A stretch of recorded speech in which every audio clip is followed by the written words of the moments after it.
எல்லாருக்கும் வணக்கம். ஸோ நீங்கள் எல்லாரும் பார்த்துருப்பீங்க இப்போ அரம்சை படம். இட்ஸ் கம்ப்ளீட்லி பொலிட்டிக்கல் சேஞ்சை பற்றி உள்ள ஒரு படம். எனக்கு பாலு சார் இந்த ஆப்பர்ச்சுனிட்டி தந்ததுக்கு I'm very grateful to you. And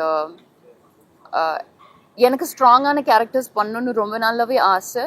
இந்த ஒரு கேரக்டர் என்னோட ப்ரீவியஸாக பண்ணியிருக்கிற ரோல்ஸை கொஞ்சம் பிரேக் பண்ணுற மாதிரி இருந்துச்சு. ஸோ ஒரு சாட்டிஸ்ஃபைங்காக இருந்துச்சு அந்த ஒரு விதத்தில். அதர்வைஸ் ஐவ் ஜஸ்ட் பின் அ டிரெக்டர்ஸ் ஆர்டிஸ்ட். எனக்கு நிறைய பாடி லாங்குவேஜ் இதில், அஃப்கோர்ஸ் டயலாக்ஸ் சொல்கிறத தவிர நிறைய பாடி லாங்குவேஜ் இதில், கை தூக்கி கை இப்படி பண்ணுறது, இப்படி சொல்லணும்னு சொல்கிறதெல்லாம் இவருக்கு தான் அது ரொம்ப பிடிக்கும். So I think it's work well here. So அந்த கை தூக்குறது எல்லாமே பாலு சாரோட இது தான். அண்ட் எனக்கு ஒன்லி வருத்தம் என்னென்னா, நான் தமிழ் பேசுவேன், நான் வேறு ஹீரோயின்ஸ் கூட டப் பண்ணுவேன். ஆனால் அவர் அதை மிஸ் அண்டர்ஸ்டாண்ட் பண்ணிவிட்டு என்னை வச்சு டப் பண்ண வைக்கல. எல்லாத்தையும் டப் பண்ணியிருக்கிறவங்க நல்லா பண்ணியிருக்காங்க. So I'm happy. So yeah, like he said, please go ahead and write what you feel like. உங்களுக்கு எப்படி தோணுதோ தோணிச்சோ படம் அதை பற்றி எழுதுங்க. அண்ட் என்னை பற்றியும் எழுதுங்க, எங்களோட டெக்னீஷியன்ஸை பற்றியும் நல்லா எழுதுங்க. நல்லா எழுதுவீங்கன்னு ஹோப் பண்ணுறேன். Thank you so much for coming and thank you so much for spending so much time. கொண்டு வரணும்னு நினைக்கிற அரசியல் மாற்றம் தமிழ்நாட்டிலேயே இல்லை ஒட்டுமொத்த இந்தியாவுக்கு? படத்திலே நான் எல்லாத்தையும் சொல்லியிருக்கிறேன். தனியாக பேசி என்னை அரசியல் இழுக்க வேண்டாம். படம் பார்த்தீங்க இல்லையா? படம் முழுக்க நான் தான் பேசியிருக்கிறேன். படம் முழுக்க அரசியல் பேசியிருக்கேன். ஒரு சீன் கூட லவ் சீன்ஸ் எதுவுமே கிடையாது. ஸோ நீ கேட்குற கேள்வி எல்லாம் அதிலே இருக்குது. ஒட்டுமொத்த தேசத்துக்கான ஒரு விஷயம் அப்படி தான் எடுத்திருக்கும். இது ஒன்லி படம், அரசியல் இது. இது வந்து எப்படி ஒரு பெண் மூலமாக மாற்றத்தை ஏற்படுத்துறது? இல்லை இல்லை, நீங்கள் அப்படி பார்க்க வேண்டாம். பெண் மூலியமாக மாற்றம் இல்லை, அது ஒரு கேரக்டர், அவ்வளோதான். இதில் நடிக்கிறதுக்கு சில பேர் கேட்டோம். ஒவ்வொரு கட்டத்திலும் ஒவ்வொருத்தரும் இன்ஸ்பைர் பண்ணி தான் இப்போ எழுதியிருக்கோம். ஒவ்வொருத்தரும் எனக்கு இதை பாதிச்சிருக்கிறாங்க, அப்படி தான் பண்ணியிருக்கோம். ஒரு பர்டிகுலராக நான் யாரையும் சொல்லுது. அரசாங்க ஆயுதத்தோட இருக்கும்போது நீங்கள் எப்படி ஆயுதம்லாம் போராடுவீங்க? இல்லை சார், இது திரைப்படம் சார். நீங்கள் வந்து அந்த மாதிரி கேள்விகள் கேட்காதீங்க. அதுக்கு பதில் இப்போ இதுலேயே சொல்லிட்டேன். எல்லாமே நிறைய இடத்துல ஆயுதம் வந்து தேவையில்லைன்னு சொல்லியிருக்கிறேன். ஸோ அதனால் சென்சார் பிரச்சனைகள் ஏதாவது இருக்குது சார்? இருந்து இதுல ஒரு சில சென்சார் கட் இல்ல.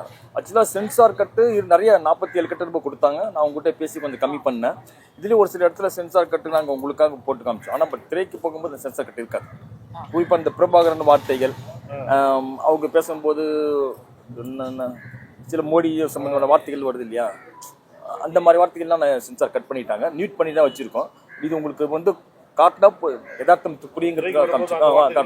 ஆமாம், இருக்காது. கண்டிப்பாக அதெல்லாம் இருக்காது. ஆனால் சென்சார் மதிக்கணும் இல்லையா, அதனால அது அப்படி இருக்காது. சார், கருத்துக்கள்லாம் ரொம்ப நல்லா இருக்குது. ஆனால் காட்சிப்படுத்த கொஞ்சம் படுத்துது. எல்லாத்தையும் ஒரே டயத்தில் திணிக்கணும்னு நினைச்சதுனாலயா? இல்லை, ஒவ்வொருத்துக்கும் ஒரு ஸ்டைல் இருக்கும். பட் என்னுடைய எனக்கு தெரிஞ்ச வரைக்கும் நான் பண்ணியிருக்கேன். டயலாகாக போயிட்டு இருக்குது 3 மணி நேரம். பெரிய நோன் ஃபிகர் கிடையாது. இல்லை,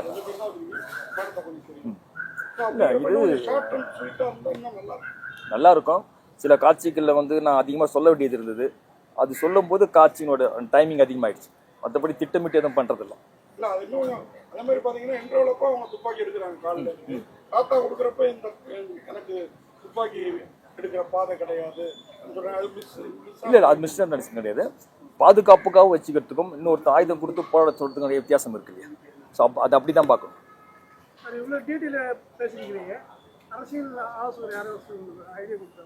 இல்லை, புரியல நீங்கள் கேட்குறது. இல்லை சார், சாதாரண புத்தகங்கள் படிக்கிறது, வர விஷயங்கள் கவனிக்கிறது.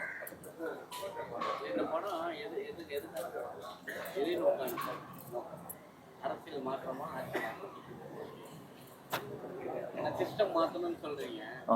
சிஸ்டம் மாற்றணும்னு சொன்னவரே வீட்டில் ரொம்ப சரி, திரைப்படமா சொன்னாரு சிஸ்டம் மாற்றணும்னாரு. ரஜினிகாந்த் தான் சொன்னாரு.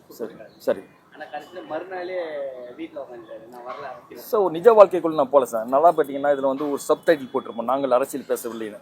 அதுக்கான உண்மையான அர்த்தம் என்னன்னாக்கா, இது ஒரு கேரக்டர். இந்த படத்துக்கு கொடுக்குற கேரக்டர் மட்டும்தான் அரசியல் பேசுகிறோம். நான் வந்து அரசியல் பேசுறதுக்கு நான் இல்லை, அரசியல்வாதி இல்லை, நான் இயக்குனர். இவங்க கதாநாயகி, இவங்க தான் முழுக்க அரசியல் பேசியிருக்காங்க. அடுத்த படத்துக்கு அவங்க போயிடுவாங்க. ஸோ படத்தினுடைய கதாபாத்திரங்கள் மட்டும்தான் அரசியல் பேசுமே தவிர நாங்கள் அரசியல் பேச விரும்பலை. அதுக்கான இடமோ அதுக்கான தளமும் இது இல்லை. இந்த படம் எடுத்ததுக்கான அர்த்தம் என்ன சார்?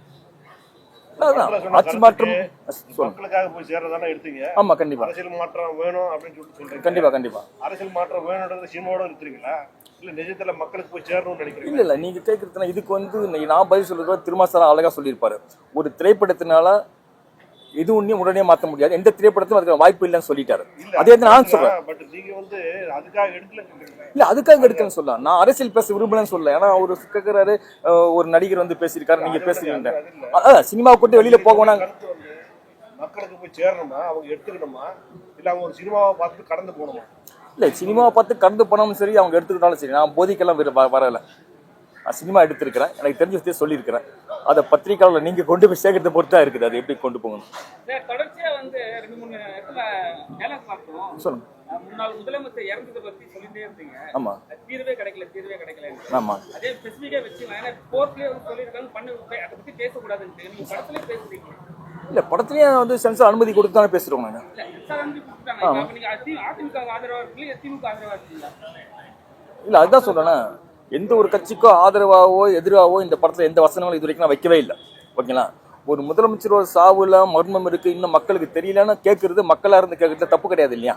ஸோ ஒரு மக்களா இருந்து அந்த கேள்வி வச்சிருக்கோம். ஸோ அந்த படத்தினோட கதாநாயகி அந்த கேரக்டர் வந்து மக்கள் அந்த அவங்க கூட பார்த்து சொல்றேன். ஸோ அவங்கள பார்த்து தான் பேசியிருக்கோம்.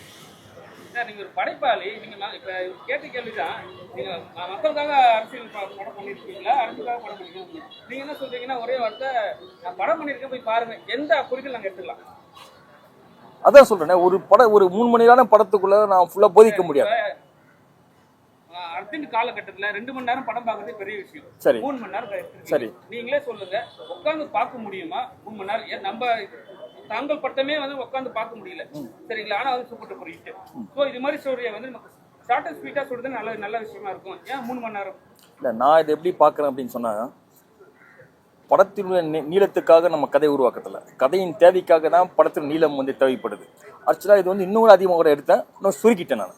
அதனால எனக்கு இந்த கதை சொல்றதுக்கு அந்த நேரம் தேவைப்பட்டுச்சு, அதுதான் காரணம், வேற ஒன்றும். ஆடுறவங்களெல்லாம் போய் பேட்டி எடுப்பாங்க, இங்க வரவே இல்லை அப்படின்ற மாதிரி முதல்ல குறை சொன்னீங்க. மீடியா மேல என்ன உங்களுக்கு? சரி என்ன மீடியா மேல சொல்லுங்க? மீடியா பைரோன் அவரையும் வந்து பேட்டி எல்லாம் உள்நோக்கமா? அப்படிலாம் ஒரு உள்நோக்கம் இல்லை. எனக்கு தெரிஞ்சு ஒரு அரசியல்வாதி வந்து ஒரு பப்ளிக் நடக்கும்போது அவர் வேட்டி நழுவின்னு கூட தெரியாமல் நடந்து போனதா கேள்விப்பட்டிருக்கேன், பத்திரிகையில படிச்சிருக்கிறேன். ஸோ அதை வந்து இன்ஸ்பிரேஷனாக ஒரு சின்ன ஒரு காமெடிக்காக தான் பண்ணேன். அவர்கிட்ட சொல்லிட்டு தான், அவர் அனுமதியோடு தான் பண்ணேன். ஐயா சொல்லுங்க ஐயா, உங்க அனுமதி தானே பண்ணாங்க.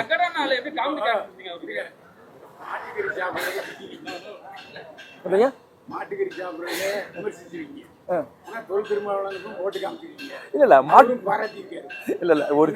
அதுக்கு சின்ன விளக்கம் தரேன். மாட்டுக்கறி சாப்பிடறது விமர்சனமே இல்ல, அவங்க 2 பேரும் பேசிக்கிறாங்க, உங்க மாட்டுக்கறி சாப்பிட ஆளாச்சோ அப்படின்ட்டு. அது தவறு ரைட்டுன்னு சொல்லவே இல்லையா? ஸோ அதனால அதை நீங்க அப்படிதான் எடுத்துக்கணும். நான் யாரையும் விமர்சனம் பண்ணவே இல்லை சார்.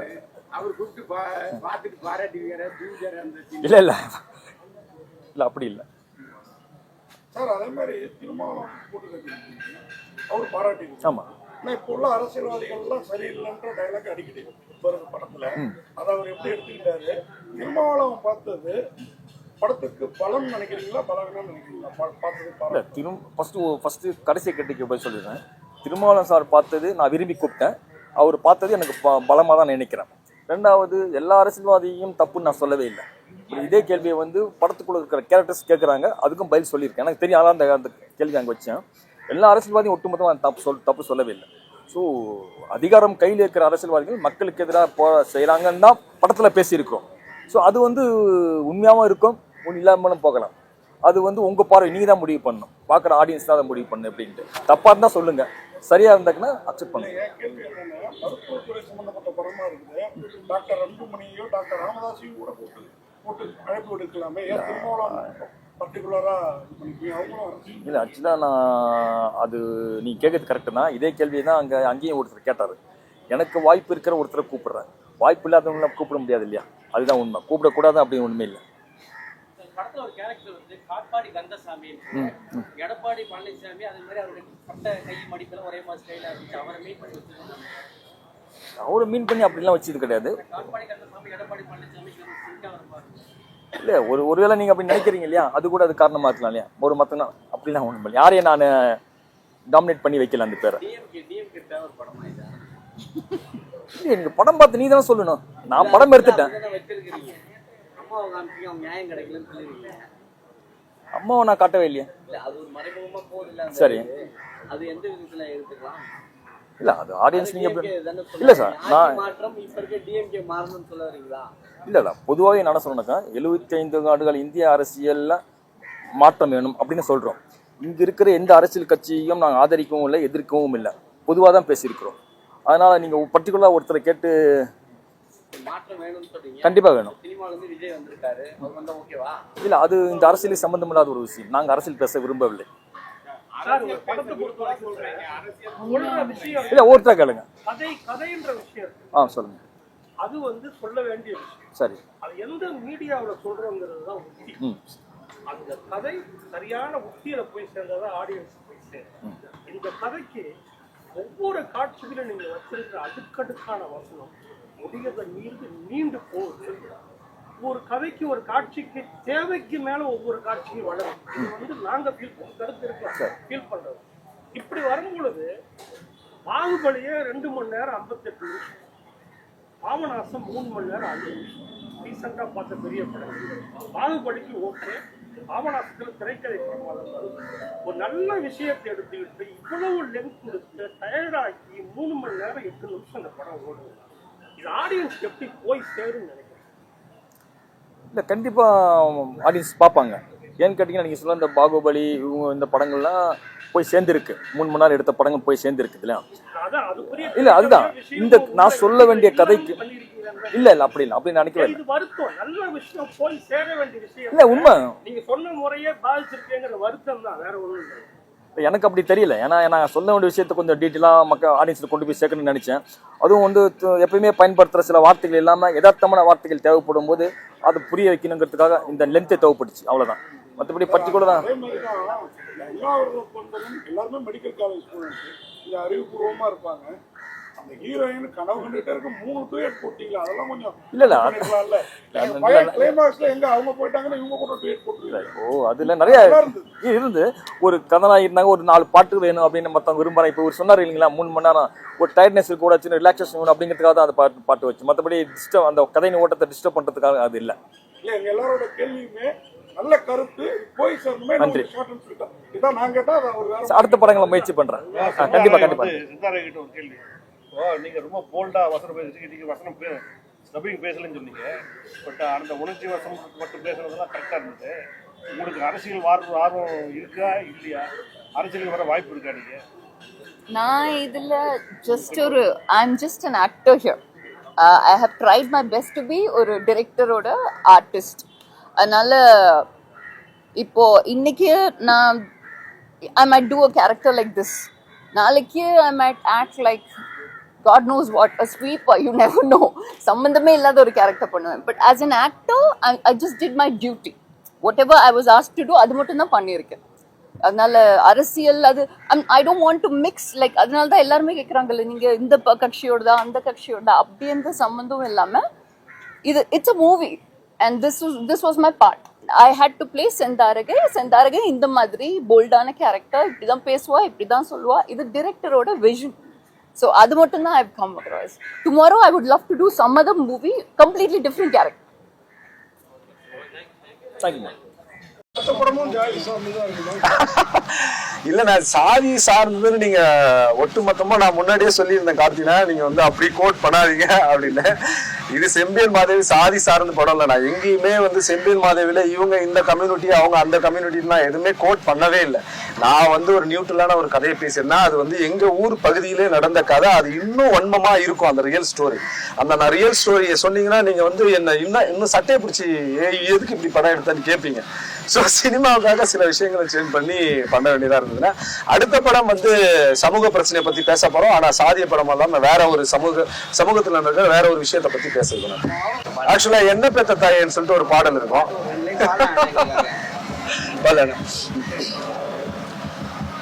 கடலுக்கர பக்கத்துல கல்ல மிட்டாய் வாங்கி தின்ன ஞாபகம் உண்டா பட்டம் விட்டோம் பக்கத்துல 2 பேரும் கட்டிக்கிட்டோம் ஞாபகம் உண்டா ஞாபகம் உண்டா கடலுக்கரை பக்கத்துல கள்ள மிட்டாய் வாங்கி தின்ன ஞாபகம் உண்டா ஞாபகம் உண்டா 10 ஆண்டு பக்கத்துல கை கோத்து நடந்து போனா ஞாபகம் உண்டா ஞாபகம் உண்டா தங்க சிலையே என் தாமரையே என்ன தாங்கி பிடிக்க இப்ப நீ இல்லையே மஞ்ச வெயிலே மாங்குயிலே என் மனச உடைச்சது என் சொல்லு மயிலே தங்க சிலையே என் தாமரையே என்ன தாங்கி பிடிக்க இப்ப நீ இல்லையே மஞ்ச வெயிலே மாங்குயிலே என் மனச உடைச்சது என் சொல்லு மயிலே.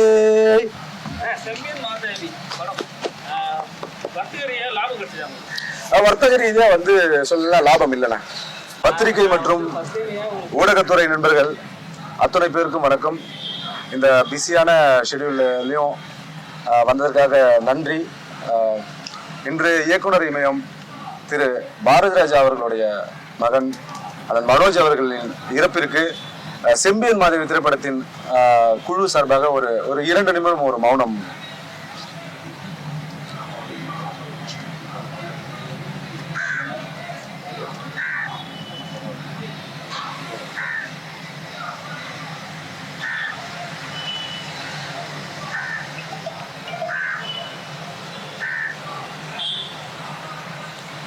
நன்றி அண்ணா. கடந்த சில மாதங்களுக்கு முன்பாக திரையரங்குகளில் திரையிடப்பட்டு ரசிகர்கள் மத்தியில் நல்ல வரவேற்பை பெற்று பத்திரிகையாளர்கள் நீங்க நல்ல விமர்சனம் கொடுத்திருந்தீங்க. சின்ன படமா இருந்தாலும் நல்ல பாசிட்டிவ் ரிவ்யூ கொடுத்திருந்தீங்க. மக்களுக்கான படம், மக்கள் கொண்டாட வேண்டிய படம்னு சில பத்திரிகையாளர்கள் வந்து கோட் பண்ணியிருந்தீங்க. ரொம்ப சந்தோஷமா இருந்துச்சு. சின்ன படம் எடுக்கிற இளைஞர்களுக்கும் சின்ன படம் எடுக்கிற தயாரிப்பாளர்களுக்கும் ஒரு நல்ல உத்வேகமான ஒரு கருத்தா இருந்தது. என்னன்னா இன்னும் தமிழகம் முழுக்க ஒரு 100 திரையரங்குகளில் வந்து வெளியிட்டு இருந்தோம். இன்னும் கடை கோடி வரலையும் அதை கொண்டு போய் சேர்க்க முடியல. அதை வந்து சரி செய்யும் விதமாக தமிழகம் எங்கும் இருக்கிற அத்தனை மக்களுக்கும் வெகுஜன மக்கள் அனைவருக்கும் வந்து படம் போய் சேரணும்னு ஆசைப்பட்டு காத்துட்டு இருந்தோம். இப்போ இருக்கிற இந்த காலகட்டங்கள்ல சிறிய படங்கள்ல வந்து ஓடிடி நிறுவனங்களோ இல்ல சேட்டலைட்டோ வந்து பர்ச்சேஸ் பண்ணல, வாங்காம ஒரு 2 ஆண்டு காலமா அது வந்து ஹோல்டுலே இருக்கு.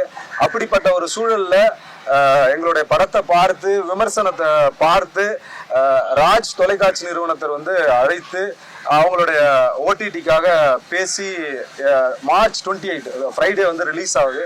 அந்த ஒரு சூழலை வந்து ஏற்படுத்தி கொடுத்த ராஜ் நிறுவனத்துக்கு வந்து இந்த நேரத்தில் மகிழ்ச்சியான நன்றியை தெரிவித்துக் கொள்கிறோம். வேற ஏதாவது ஒரு கேள்வி இருந்தால் கேட்கலாம்ண்ணா. ஸோ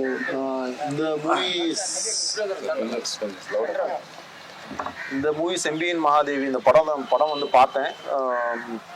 ரிவ்யூஸும் நல்லா இருந்தது, படமும் கதை அம்சம் வந்து நல்லா இருந்தது. இது ஆக்சுவலாக பெரிய நடிகர்கள் நடித்திருந்தா பெரிய பிளாட்ஃபார்ம்ஸ் எல்லாம் வாங்கியிருக்கலாம். பட் நம்மளுடைய நோக்கம், ராஜ் டிவியோட ஓடிடியோட நோக்கமே வந்து சின்ன படங்களுக்கு ஒரு பிளாட்ஃபார்ம் கொடுக்கணுன்றது தான் மிகப்பெரிய நோக்கமாக நாங்கள் வச்சு இது ரன் பண்ணிட்டு இருக்கோம். ராஜ் டிஜிட்டல் டிவி இது வரைக்கும் வந்து கிட்டத்தட்ட 1 lakh சப்ஸ்கிரைபர்ஸ் தாண்டி போயிட்டு இருக்கு. ஸோ அதே நேரத்தில் வந்து நிறைய பிளாட்ஃபார்ம்ஸில் ஜியோவில், ஏர்டெல்லில் எல்லா இடத்துலையுமே வந்து ராஜ் ஓடிடி வந்து இன்னைக்கு அவைலபிளாக இருக்குது. ஸோ இந்த மாதிரி ஒரு பிளாட்ஃபார்மில் இந்த மாதிரி நல்ல சின்ன படங்களுக்கு ஒரு வாய்ப்பு தரது வந்து எங்களுடைய நோக்கமாக இருக்குது. அதைப்படி பார்க்கும்போது இந்த செம்பியன் மகாதேவி படத்துக்கு நம்ம சைட்லேருந்து ஒரு வாய்ப்பு நம்ம கொடுத்துருக்கோம். 2வது இதில் நடிச்சிருக்கவங்களும் ரொம்ப நல்லா நடிச்சிருக்காங்க. படம் கதை அம்சம் ரொம்ப நல்லா இருக்குது. ஸோ இந்த படம் வந்து நாங்கள் 28ஆம் தேதி ரிலீஸ் பண்ணுறோம். நிச்சயமாக இந்த படத்தோட ஒரு வரவேற்பு வந்து நல்லா இருக்கும் எங்கள் ஓடிடியில். அதே மாதிரி மார்க்கெட்லேயும் வந்து இவங்க யாருன்றது தெரிய வரும். ஸோ அடுத்தடுத்த இவங்களுடைய ப்ராஜெக்ட்ஸ்க்கும் நாங்கள் பேசிகிட்டு இருக்கோம். பார்ப்போம், எல்லாமே நல்லபடியாக நடக்கும்னு எதிர்பார்க்குறோம். தேங்க்யூ. டிஜிட்டல் மட்டும்தான். சேட்டலைட் வந்து it's a different kind of business. அது நம்ம இப்போ இங்கே பேச முடியாது. இது OTT business is a different kind of business. Satellite வந்து அது ஒரு தடவை நம்ம டெலிகாஸ்ட் பண்ணாவே அதோட மவுஸ் போயிடும். பட் டிஜிட்டலில் வந்து நீங்கள் நிறைய பேர் வந்து ஒரு தடவைக்கு 2 தடவை 3 தடவை 4 தடவை கூட உட்காந்து பார்ப்பாங்க. ஸோ இன்றைக்கும் வந்து டாக்டர் படம் வந்து நெட்ஃப்ளிக்ஸில் வந்து அத்தனை தடவை பார்த்துட்டு இருக்காங்க. ஒரு தடவை பார்த்தோன்னா திருப்பி நினச்ச நேரத்தில் பார்க்கக்கூடிய ஒரு வாய்ப்பு வந்து உங்களுக்கு ஓடிடி பிளாட்ஃபார்மில் தான் கிடைக்கும். உங்களுக்கு சேட்டலைட்டில் அந்த வாய்ப்பு கிடைக்காது.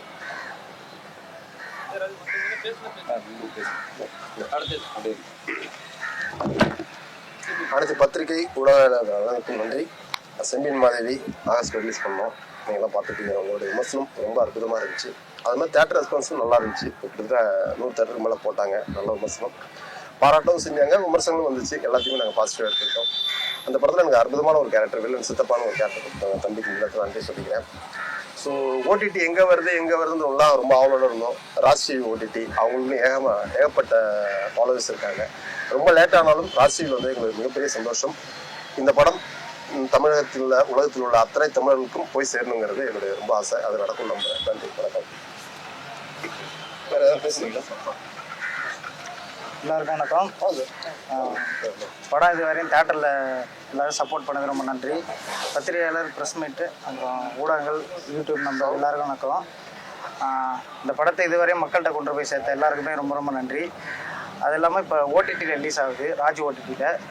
தேட்டரில் பார்க்காதவங்க கண்டிப்பாக இந்த படத்தை ஓடிடியில் பார்த்து எல்லோரும் ஆதரவு தரணும் கேட்டு. அனைவருக்கும் வணக்கம். இந்த படம் வந்து செம்பியன் மாதவி படம் எல்லாருக்கும் தெரியும்னு நினைக்கிறேன். இந்த படத்தில் நான் வந்து செகண்ட் ஹீரோயினாக பண்ணியிருந்தேன். இதில் வந்து எல்லாரோட உழைப்புமே இருக்குது. இந்த படம் வந்து லோ பட்ஜெட்டில் அப்படின்னு சொல்லி நிறைய பேர் விமர்சனம் பண்ணுறாங்க. அந்த மத்தியில் எங்களோட உழைப்பு அப்படிங்கும்போது ரொம்ப அதிகமாகவே இருக்குது. இந்த ராஜ் டிவி ஓடிடி மூலமாக ரிலீஸ் பண்ணுறதுனால நிறைய பேருக்கு இந்த கருத்து, இந்த கதையினோட கரு வந்து வெளிவரும் அப்படிங்கிறத நான் நம்புகிறேன். இதில் வந்து பத்து சாரோட உழைப்பு வந்து பார்த்திங்கன்னா ரொம்ப அதிகமாகவே இருக்குது. செஞ்சிலலாம் நாங்கள் ஷூட் போகும்போது பார்த்திங்கன்னா பயங்கரமான வெயில். ஸோ அந்த டைம்லலாம் வந்து நான் ரொம்ப நர்வஸ் ஆயிருந்தேன். அந்த கட்டத்துலையுமே வந்து பத்து சாரோடைய உழைப்பு வந்து வீண் போகாமல் இந்த நிலைமையில் வந்து நிற்கும்போது எனக்கு ரொம்ப சந்தோஷமாக இருக்குது. ஸோ பத்திரிகையாளர்கள் அனைவருக்கும் எனக்கு ரொம்ப எப்படி சொல்கிறது, ரொம்ப பெரிய நன்றி சொல்லிக்கிறேன். நன்றி.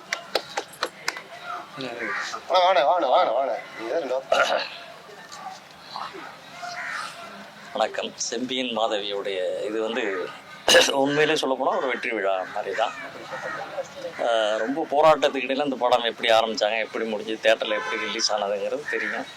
அந்த நேரத்தில் கொஞ்சம் வாழைங்கிற படம் ஒரு பெரிய பூஸ்டப் பண்ணதுனால இந்த படத்துக்கு வந்து தியேட்டர் பெருசாக கிடைக்கல. அந்த படத்தோட இதில் இந்த படம் ஆனால் உண்மையிலேயே பார்த்தீங்கன்னா ஒரு நல்ல ஒரு அற்புதமான ஒரு படம். நிறைய சாதிய விஷயங்களும் ஏற்றத்தாழ்வு சொன்னாலும் ஒரு நல்ல விஷயங்களை சொல்லியிருக்காங்க. அதனால் வந்து அந்த படம் வந்து அதுக்கு முன்னாடி பார்த்தீங்கன்னா நீங்கள் வந்து தியேட்டரில் மட்டும்தான் படம் இருந்தது ஒரு 20-25 வருஷத்துக்கு முன்னாடி. இப்போ இந்த ஓடிடி பிளாட்ஃபார்ம் வரும்போது நீங்கள் எப்போ வேணாலும் நம்ம படத்தை பார்க்கலாம். அது ஒரு அட்வான்டேஜ் தான். நம்மளுடைய படைப்பை நம்ம எப்போ வேணாலும் பார்க்கலாங்கிற அதனால் இப்போ ராஜ் டிவி இந்த முதல் முறையாக இந்த சின்ன படத்தை வாங்கி டெலிகாஸ்ட் பண்ணுறாங்க, ஓடிடியில் கொண்டு வராங்க. இந்த படம் எப்படி சார்பட்டா பரம்பரை, ஜெய் பீம் வெற்றி பெற்றதோ அதே மாதிரி இந்த படத்தும் வந்து வெற்றி பெறதுக்கு உங்களுடைய பத்திரிகையோட சப்போர்ட், மக்களுடைய சப்போர்ட் வேணும். நன்றி, வணக்கம்.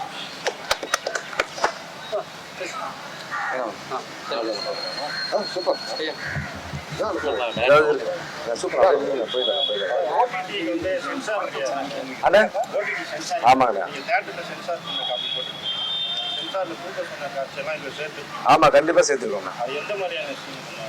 இல்ல, அதை நீங்க வந்து படத்தை பார்த்து தான் தெரிஞ்சுக்கணும். படம் வந்து ஒரு 2 மணி நேரம் 20 நிமிஷம் இருந்தது. சில வார்த்தைகளை வந்து வாண்டடா வந்து மியூட் பண்ண சொல்லியிருந்தாங்க. நாங்கள் நம்ம சைட்லேருந்து ரிக்வஸ்ட் பண்ணியிருந்தோம். இல்லை, பல படங்களில் அந்த வார்த்தைகள் இருக்குது. அந்த கதையேற்றத்தோடு அந்த வார்த்தைகள் பேசினாதான் தெரியும். ஏன்னா தென் மாவட்டங்களில் வட மாவட்டங்களில் பேசக்கூடிய வட்டார வழக்கு சொல்லாடல்கள், அந்த சொல்லாடல்கள் அதை வந்து பேசினா நல்லா இருக்கும்னு நினைக்கிறேன் சார் இந்த மாதிரி பேசியிருந்தோம். பட் அவங்க வந்து அலோவ் பண்ணலை. அந்த காட்சிகள்லாம் நீங்கள் படம் பார்த்தாவே கிளைமேக்ஸ் போர்ஷனில் ஒரு 4th to 5th ரீலில் வந்து ஒரு 10 to 15 மினிட்ஸ் கிட்டத்தட்ட கண்டினியூஸ்டாக மியூட் இருக்கும். ரொம்ப ரிக்வஸ்ட் பண்ணி கேட்டிருந்தோம், அது வந்து பண்ணமாட்டேன்ட்டாங்க. ஸோ இந்த ஓடிடியில் வந்து ஃபுல் அன்சென்சர்டு வெர்ஷன் வந்து கொடுத்துருக்கோம்.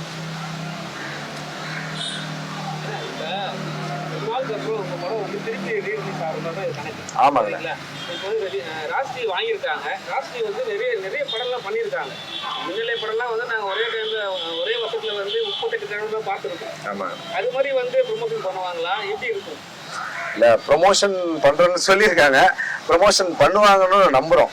ஏன்னா எனக்கும் வந்து ராஜ் ஓடிடி போய் பார்க்குறப்போ நான் பார்த்து சின்ன வயசுல பார்த்து வியந்த படங்கள் அத்தனை படங்களும் ஷோ லிஸ்ட் பண்ணியிருக்காங்க. ஸோ அந்த லிஸ்ட்ல வந்து செம்பியன் மாதவி போய் ஜாயின் ஆகிறது எனக்கு வந்து ரொம்ப பெரிய ஹாப்பி. சார் இப்போ நிறைய படத்தில் வந்து உங்கள் இந்த செம்பியன் மாதவி கூட நீங்கள் பார்த்தீங்கன்னா நம்ம நிறைய சோஷியல் மீடியாவில் வந்து போட்டிருக்காங்க படத்தை. ஸோ இப்போ நீங்கள் வந்து படத்தை வந்து டேக் ஓவர் பண்ணிட்டீங்க. அதெல்லாம் வந்து சோஷியல் மீடியாவில் படம் வரல தமிழ் ராக்கர்ஸ்லாம் இருக்காங்களே சார். அது வந்து இப்போ நீங்கள் வந்து அதெல்லாம் வந்து டேக் ஓவர் பண்ணி எடுத்துருவீங்களா? இல்லை சார், அது இது வரைக்கும் வந்து பெரிய பெரிய ஜாம்பவாங்கனாலே அது வந்து எப்படி முறியடிக்கணும்னு தெரியாமல் இருக்காங்க. இது இல்லை கரெக்டு தான் சார். டெலகிராமில் இன்னைக்கு படங்கள்லாம் ரிலீஸ் ஆகுது. ஸோ அது எல்லாமே வந்து எப்படி நிப்பாட்டுறோம் அப்படின்றது வந்து ஈவன் ராஜ் டிவி மட்டும் அதில் ஒரு முடிவு எடுக்க முடியாது. நம்ம ப்ரொடியூசர் கவுன்சில் எல்லாருமே சேர்ந்து தான் அது எப்படி அதை தடுக்கணும்னு முயற்சி பண்ணிட்டு இருக்காங்க. ஸோ அது கூடிய விரைவில் அதை தடுத்துருவாங்க. இல்லை நாங்கள் சின்ன சின்ன படங்கள் வந்து எவ்ரி வீக் வந்து நீங்கள் பார்த்தீங்கன்னா ராஜ் ஓடிடியில் வந்து எவ்ரி வீக் வந்து ஒரு படத்தை நம்ம ரிலீஸ் பண்ணிட்டு இருக்கோம். சின்ன படங்கள், அதாவது பிளாட்ஃபார்ம் வந்து கிடைக்கிறதுக்கு கஷ்டமான படங்களுக்கு ராஜ் டிவி வந்து பிளாட்ஃபார்ம் கொடுக்கணும். அதுதான் வந்து எங்கள் நிர்வாகத்தோட. ராஜ் டிவி வந்து டெய்லி வராங்க, பார்த்தீங்கன்னா எல்லா சின்ன ப்ரொடியூசர்லாம் கதறாங்க எங்கள் படத்தை ரிலீஸ் பண்ணவே முடியலன்னு. ஆனால் நீங்கள் சொல்றீங்க டெய்லி வாங்கினே இருக்கீங்க. யாரும் வந்து நீங்கள் வந்து அப்ரோச் பண்ணுமா, நாங்கள் வந்து உங்களை அப்ரோச் பண்ணுறோம்? சார் எங்கள் ஆஃபீஸ் எங்கே இருக்குன்னு எல்லாத்துக்குமே தெரியும். எல்லா சின்ன படங்களும் வரலாம். நம்மளோட வியாபார ரீதியாக வந்து அவங்களுக்கு ஒத்து போச்சுன்னா தாராளமாக அவங்க படத்தை வந்து நம்மகிட்ட கொடுக்கலாம். ராஜ் ஓடிடியில் கண்டிப்பாக அந்த படத்தை டெலிகாஸ்ட் பண்ணுவோம். அதே நேரத்தில் குவாலிட்டியாகவும் இருக்கணும். சும்மா வந்து ஏதோ எடுத்தாங்க, மொபைல்லலாம் இன்னைக்கு படம் எடுக்கிறாங்க, அது நம்ம உண்மையாலுமே வந்து நல்லபடியாக ஒரு படத்தை வந்து சின்ன படத்தை எடுத்து வியாபாரம் பண்ணுறதுக்கு முடியலன்ற படங்களுக்கு ராஜ் டிவி வந்து கண்டிப்பாக ஒரு பாதையாக இருக்கும். ராஜ் டிவி வந்து எப்படி வாங்கியிருக்கோம்? மொத்தமாக அமௌண்ட் அவங்களுக்கு கொடுத்து வாங்கியிருக்கா இல்லை சார்? அது வியாபார விஷயம். அது நம்ம பொது தளத்துல வர ப்ரொடியூசர் கிட்ட நம்ம பேசிடுவோம் சார். பொது தளத்துல வியாபாரத்தை பத்தி நம்ம பேச முடியாது இல்லைங்களா? என்ன வியாபாரம் எதுங்க சார்? அதுதான் நான் சொல்லிட்டு இருக்கேன். சில விஷயங்கள் வந்து பொது தளத்துல நம்ம பேச முடியாது. அது வியாபாரம் வந்து நம்ம ப்ரொடியூசருக்கும் எங்களுக்கும் அப்ரோச் பண்ணும்போது நான் ஒரு மைண்ட் தாட்ல வருவேன். நீங்க ஒரே சொல்லிடலாம்,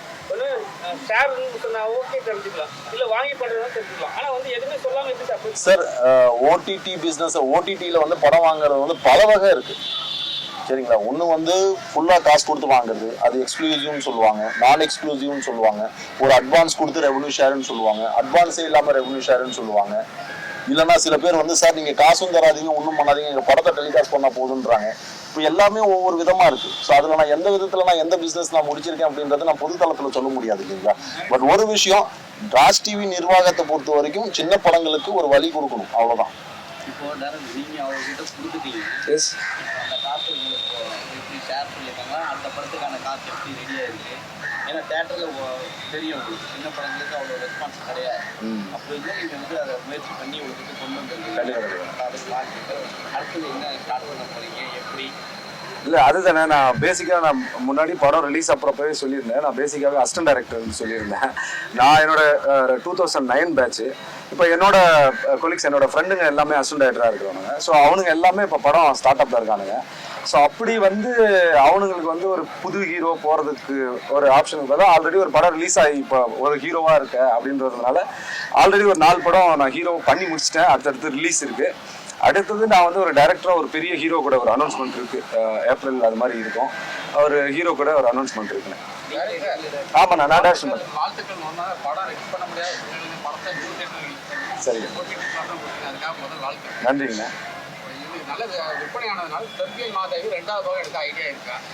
இல்லைங்கண்ணா, ஏன்னா அடுத்தது இன்னும் நிறைய கதைகள் இருக்கு. அதை நோக்கி பயணப்பட்டு இருக்கேண்ணா. ஏன்னா எல்லா இயக்குநர்களுக்கும் ஒரு ஆசை இல்லைங்களா? இப்போ பட்ஜெட் ஃபினான்ஷியல் இஷ்யூன்றதுனால தான் நான் வந்து சினிமாவுக்கு நடிக்கணும்லாம் வரலண்ணே. நான் வந்து ஒரு பாடகராக ஆயிடலான்னு சொல்லிட்டு தான் ஊர்லேருந்து வந்தேன். கடலூர் பக்கத்தில் கம்பளிமேடு ஆலப்பக்கம்ன்ற ஒரு ஏரியாவிலேருந்து தான் நான் பாடகர் ஆகிறதுக்கு தான் வந்தேன். அடையார் மியூசிக் காலேஜில் தான் படித்தேன். மியூசிக் படித்தேன், ப்ரொஃபஷனலாக படித்தேன். காலேஜ் செகண்ட் இயர் படிக்கிறப்பவே அசிஸ்டன்ட் டைரக்டராக சேர்ந்துட்டேன். ஸோ ஈவன் வந்து மியூசிக் அண்ட் டைரக்ஷன் வந்து நான் காலேஜ் முடிக்கிறப்போ ஒரு 6-7 படம் அசோசியேட் கோ டைரக்டர் ஆகிட்டேன். ஸோ அது அப்படியே இப்படி வந்துருச்சு. பணம் இல்லைன்ற ஒரு காரணத்துக்காக செம்பியன் மாதவி வந்து நானே பண்ண வேண்டிய சூழ்நிலை ஆயிடுச்சு. அது வந்து இப்போ நண்பர்கள் வந்து படம் சின்ன சின்ன பட்ஜெட்டில் படம் பண்ணுறான்றனால அந்த படங்கள்ல வந்து ஒரு 4 படம் முடிச்சிட்டேன் ஹீரோவா, ஒரு 2-3 படம் பேசிட்டு இருக்கேன். அடுத்த படமா என்னோட அஃபிஷியலா வந்து ஒரு பெரிய ஸ்டார் ஹீரோ வந்து கதை சொல்லி ஓகே பண்ணியிருக்கேன். நெக்ஸ்ட் மந்த் அதோட அனௌன்ஸ்மெண்ட் வர்றதுக்காக. அண்ணா ஆமா சொல்லுங்க அண்ணா. நீங்க ஆக்சுவலா வந்து நான் இண்டிபெண்டன்ட் ஆல்பம் ஆர்டிஸ்ட். யூடியூப்ல வந்து கருப்பழகன் சொல்லிட்டு ஒரு சேனல் இருக்கு. அந்த சேனல்ல வந்து ஒரு 100 பாடல்களுக்கு மேல நான் பாடியிருக்கேன். கிட்டத்தட்ட ஒரு 2 கோடி பார்வையாளர்கள் வந்து வேர்ல்டு வைட்ல இருக்காங்க. இன்னும் அப்கமிங்ஸ் வந்து இண்டிபெண்டன்ட் ஆல்பம்ஸ் வந்து இருக்கு. ஆக்சுவலா என்ன பெத்த தாயன்னு சொல்லிட்டு ஒரு பாடல் இருக்கும்.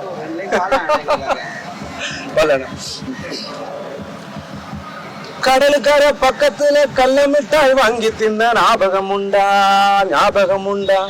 பட்டம் விட்டோம் பக்கத்துல 2 பேரும் கட்டிக்கிட்டோம், ஞாபகம் உண்டா, ஞாபகம் உண்டா.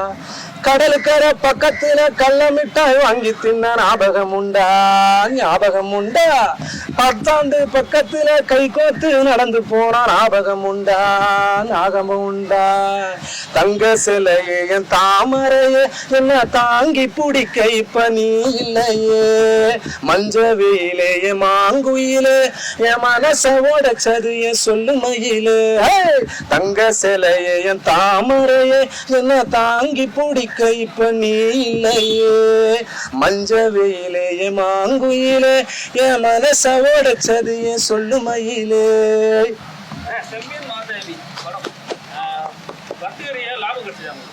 வர்த்தக ரீதியா வந்து சொல்லலாம் லாபம் இல்லைண்ணா.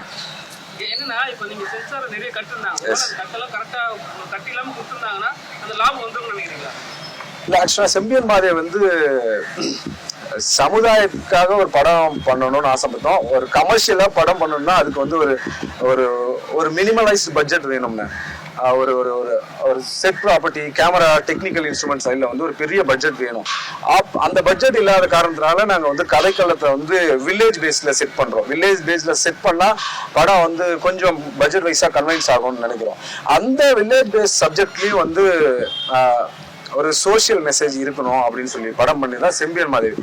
அது ஃபுல்லா வந்து சென்சார்ல மியூட் கொடுக்காம கட்டு கொடுக்காம வந்திருந்தா இன்னும் நல்லா இருந்திருக்குமோன்றது என்னோட ஆஸ் த டைரக்டரா வந்து விருப்பம். கிட்டத்தட்ட 2 hours 2 மணி நேரமா எனக்கும் அந்த சென்சார் போர்டு ஆபீசர்கிட்டையும் வந்து அவ்வளவு விஷயம் நான் ரொம்ப ரிக்வஸ்ட் பண்ணி கேட்டுட்டேன். ஏன் சார் கட் பண்றீங்க, நீங்க பாருங்க சார், அதை கட் பண்ணா கதை கண்டினியூ பண்ண முடியாது சார், மியூட் கொடுக்காதீங்க சார் அப்படின்னு சொல்லி பேசினோம். பட் வந்து என்ன பண்ண முடியும், அவங்க வந்து இல்லைன்னா வந்து எனக்கு ஏ ரேட்டட் சர்டிஃபிகேட் நீங்க வாங்கிக்கிறீங்களா அப்படின்னு கேட்டாங்க. ஏ ரேட்டட் சர்டிஃபிகேட் வாங்கி ஒரு வில்லேஜுக்காக சொசைட்டிக்காக ஒரு படம் பண்ணிட்டு நான் ஏ சர்டிஃபிகேட் வந்து வாங்குறது எனக்கு விருப்பம் இல்லை. ஸோ அதனால அவங்க சொன்ன விஷயத்துல சில காம்ப்ரமைஸ் ஆக வேண்டியதாக இருந்தது. அதுதான் நீங்க பார்த்த அவ்வளோ மியூட், ஒரு 15 to 16 minutes வந்து படம் ஃபுல்லா மியூட்ஸ் இருந்துச்சு. கண்டிப்பா வராங்கண்ணா, கண்டிப்பா வரேன்.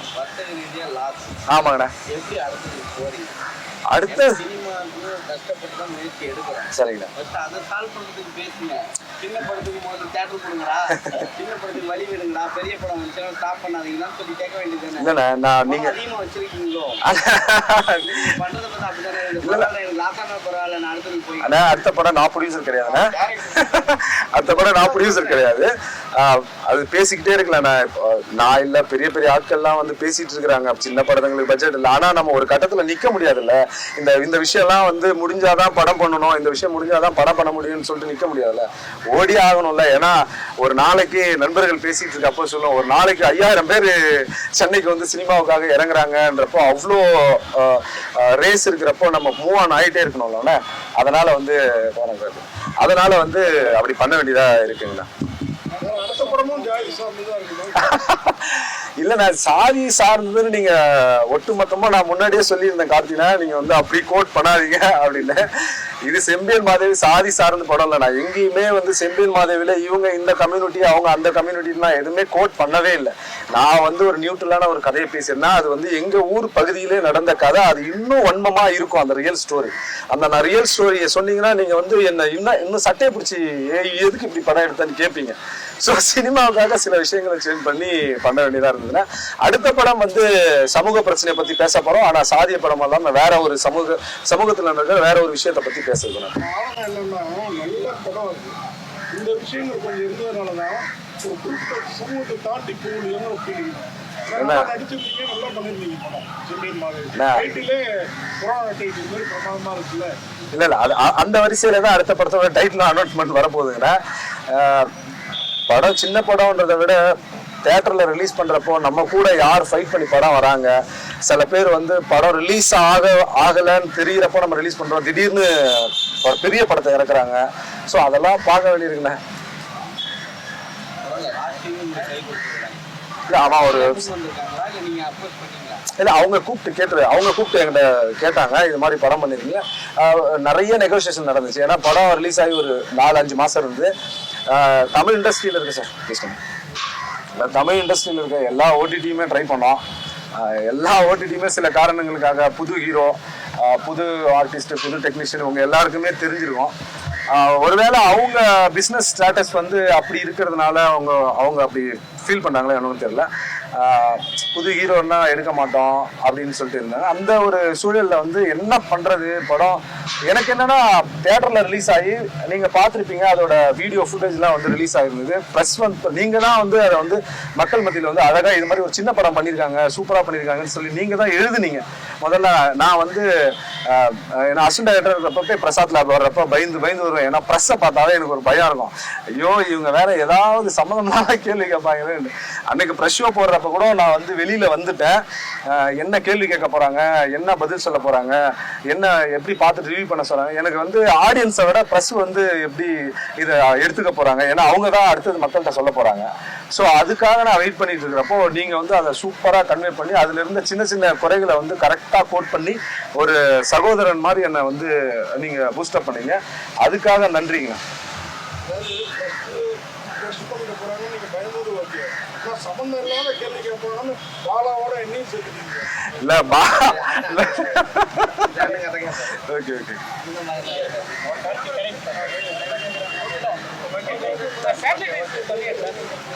சாரிண்ணா கேட்கல. இன்னொரு ஒரு 1 வீக்ல அதோட அனௌன்ஸ் பண்ண வந்துடும். எல்லாமே ஃபினான்ஷியலா வந்து வர்த்தக ரீதியா வந்து செம்பியன் மாதேவி அந்த எட்ஜ் அந்த நாங்க இன்வெஸ்ட் பண்ணதை எட்டலை. பட் வந்து சாட்டிஸ்ஃபைடா இருக்கும். ஒரு படத்தை எடுத்தோம், சரி அடுத்தது ஒன்று பண்ணலாம்னு சொல்லிட்டு சேட்டலைட் வந்து ஒரு 1 வீக்ல சைன் ஆயிடுங்க. தேங்க்யூண்ணா. வந்திருந்த இந்த சூழல்ல, கடுமையான சூழல்ல வந்திருந்த அனைவருக்கும் நன்றி. எல்லாருக்கும் வணக்கம் சார். என்னுடைய சீஃப் கெஸ்ட் அனைவருக்குமே நன்றி முதல்ல வந்ததுக்கு. அதுக்கப்புறம் வணக்கம் சார். கீழே இருக்கிற எல்லா சீஃப் கெஸ்ட்டுங்களுக்கும் வணக்கம் சார். நீங்க வேற யாருமே எல்லாம் வேற இல்லை சார். எனக்கு எல்லாருமே ஒண்ணுதான். நீங்க எல்லாரும் வந்து இவ்வளவு நேரம் நின்னதுக்கு ரொம்ப நன்றி சார். சிவசம்பு படத்தின் தயாரிப்பாளர் அதிதேவி சார், லயன் செல்வகுமார் இணைய தயாரிப்பாளர். இந்த படத்துல முக்கியமானவங்க எங்களுடைய டைரக்டர் பகவதி பாலா சார். இன்னைக்கு அவங்களுடைய பர்த்டே. எல்லாம் கடலுடைய ஆசீர்வாதமும் உங்களுடைய ஆசீர்வாதமும் ரொம்ப முக்கியம் சார். அப்புறம் இது ரொம்ப ஹார்ட் ஒர்க்கான படம் சார். என்னுடைய 2018 இருந்து பட்ட கஷ்டங்களுக்கான ஒரு மேடை இது.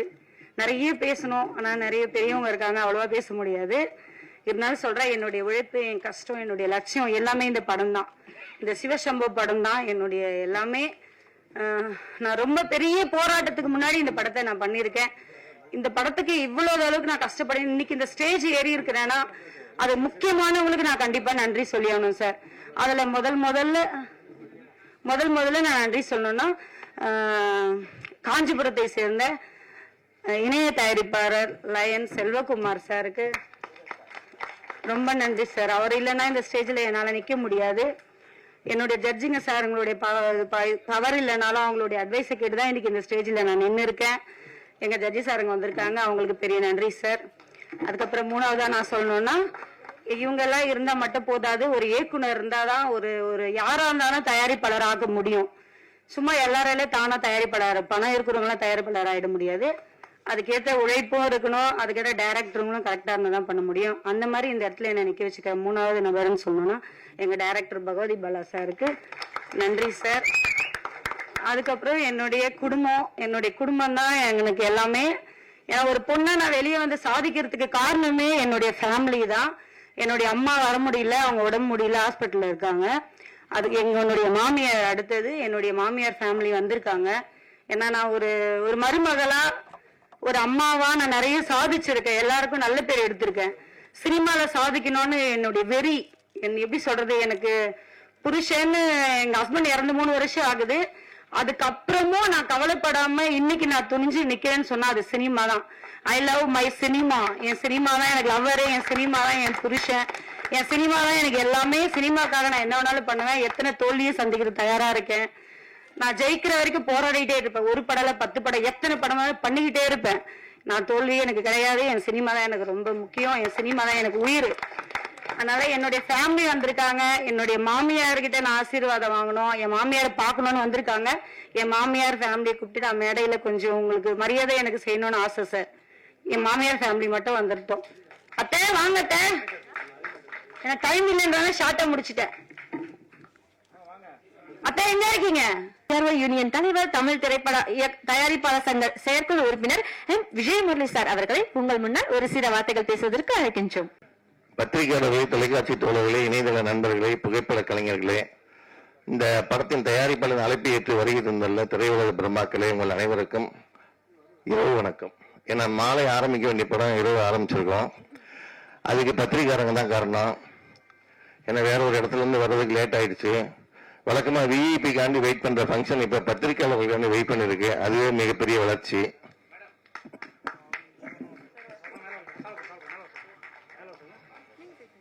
லாஸ்ட்ல ஒரு ஆயா தூரமா அசைஞ்சு சொன்னாங்க, ஐயோ வச்சுட்டாரு ஆப்புன்னு பார்த்தேன். அதுக்கப்புறம் பார்த்தா ஆயாவுக்கு பின்னாடி தான் அப்படி என்ட்ரி கொடுக்காங்க நம்ம ஹீரோனி.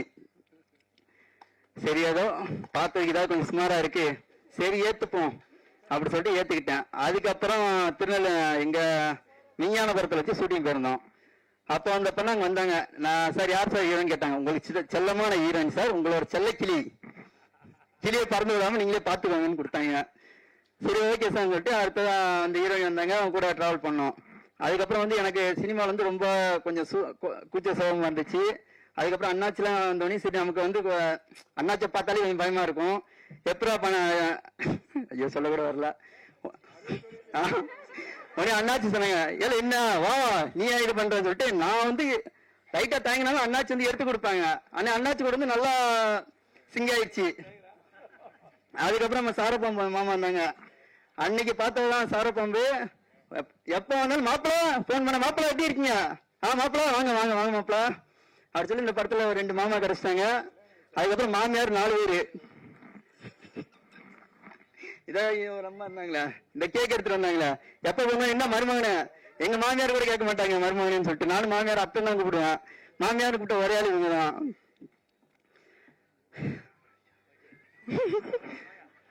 சரி ஓகே சார். சரி பாலா சார் வந்து நல்லா படம் எடுத்திருக்காங்க. எல்லா படத்தையும் நீங்க தான் வெற்றி இது பண்ணணும். ஓகே. ஆனா ஒண்ணு சார், எனக்கு வந்து இன்னைக்கு ஆடியோ ரிலீஸ் பார்த்ததுக்கு அப்புறம் பாலா சார் மேல ரொம்ப கடுப்பாயிடுச்சு சார். ரொம்ப அவர் மேல ரொம்ப கோவம் வந்துச்சு. ஏன்னா வந்து ஒரு சீன்ல வந்து ஹீரோனி பக்கத்துல கூட போகல. அப்படின்னு இந்த காலத்துல உள்ள டெக்னாலஜி வச்சு அந்த பொண்ணை கட்டி பிடிச்ச மாதிரி, இந்த பொண்ணு கிஸ் கொடுத்த மாதிரி எப்படியோ வந்து லிங்க் பண்ணி விட்டாங்க. பக்கத்துல உட்காந்து எங்க ஃபேமிலி எல்லாம் பாத்துருக்காங்க. வீட்டுல போய் எனக்கு என்ன எவ்வளவு போதும் சார், எல்லாமே ஸ்கிரீன் மேட்ல எடுத்ததான் சொல்லி புரிய வச்சிருங்க சார். நன்றி சார், வணக்கம். சிவசம திரைப்படத்து ட்ரெய்லர் வந்திருக்கும் பத்திரிகை நண்பர்களும் ஊடக நண்பர்களும் மற்றும் மேடல் நண்பர்கள் எல்லாருக்கும் வணக்கம். மேடையில் அமைந்திருக்கும் எனது சான்றோர்கள், நான் பெரிதும் மதிக்கக்கூடிய ஜாம்பவான் சார் எல்லாருக்கும், ஐயா என்எஸ் கிருஷ்ணன் சார் அவர்களுக்கு, அப்புறம் வந்து கணேஷ் ஐயா, நீதிபதி கணேஷ் ஐயா அவர்களுக்கு, அப்புறம் வைத்தியநாதன் சார் அவர்களுக்கு, அதுக்கப்புறம் எனது பாசத்துக்குரிய அண்ணன்.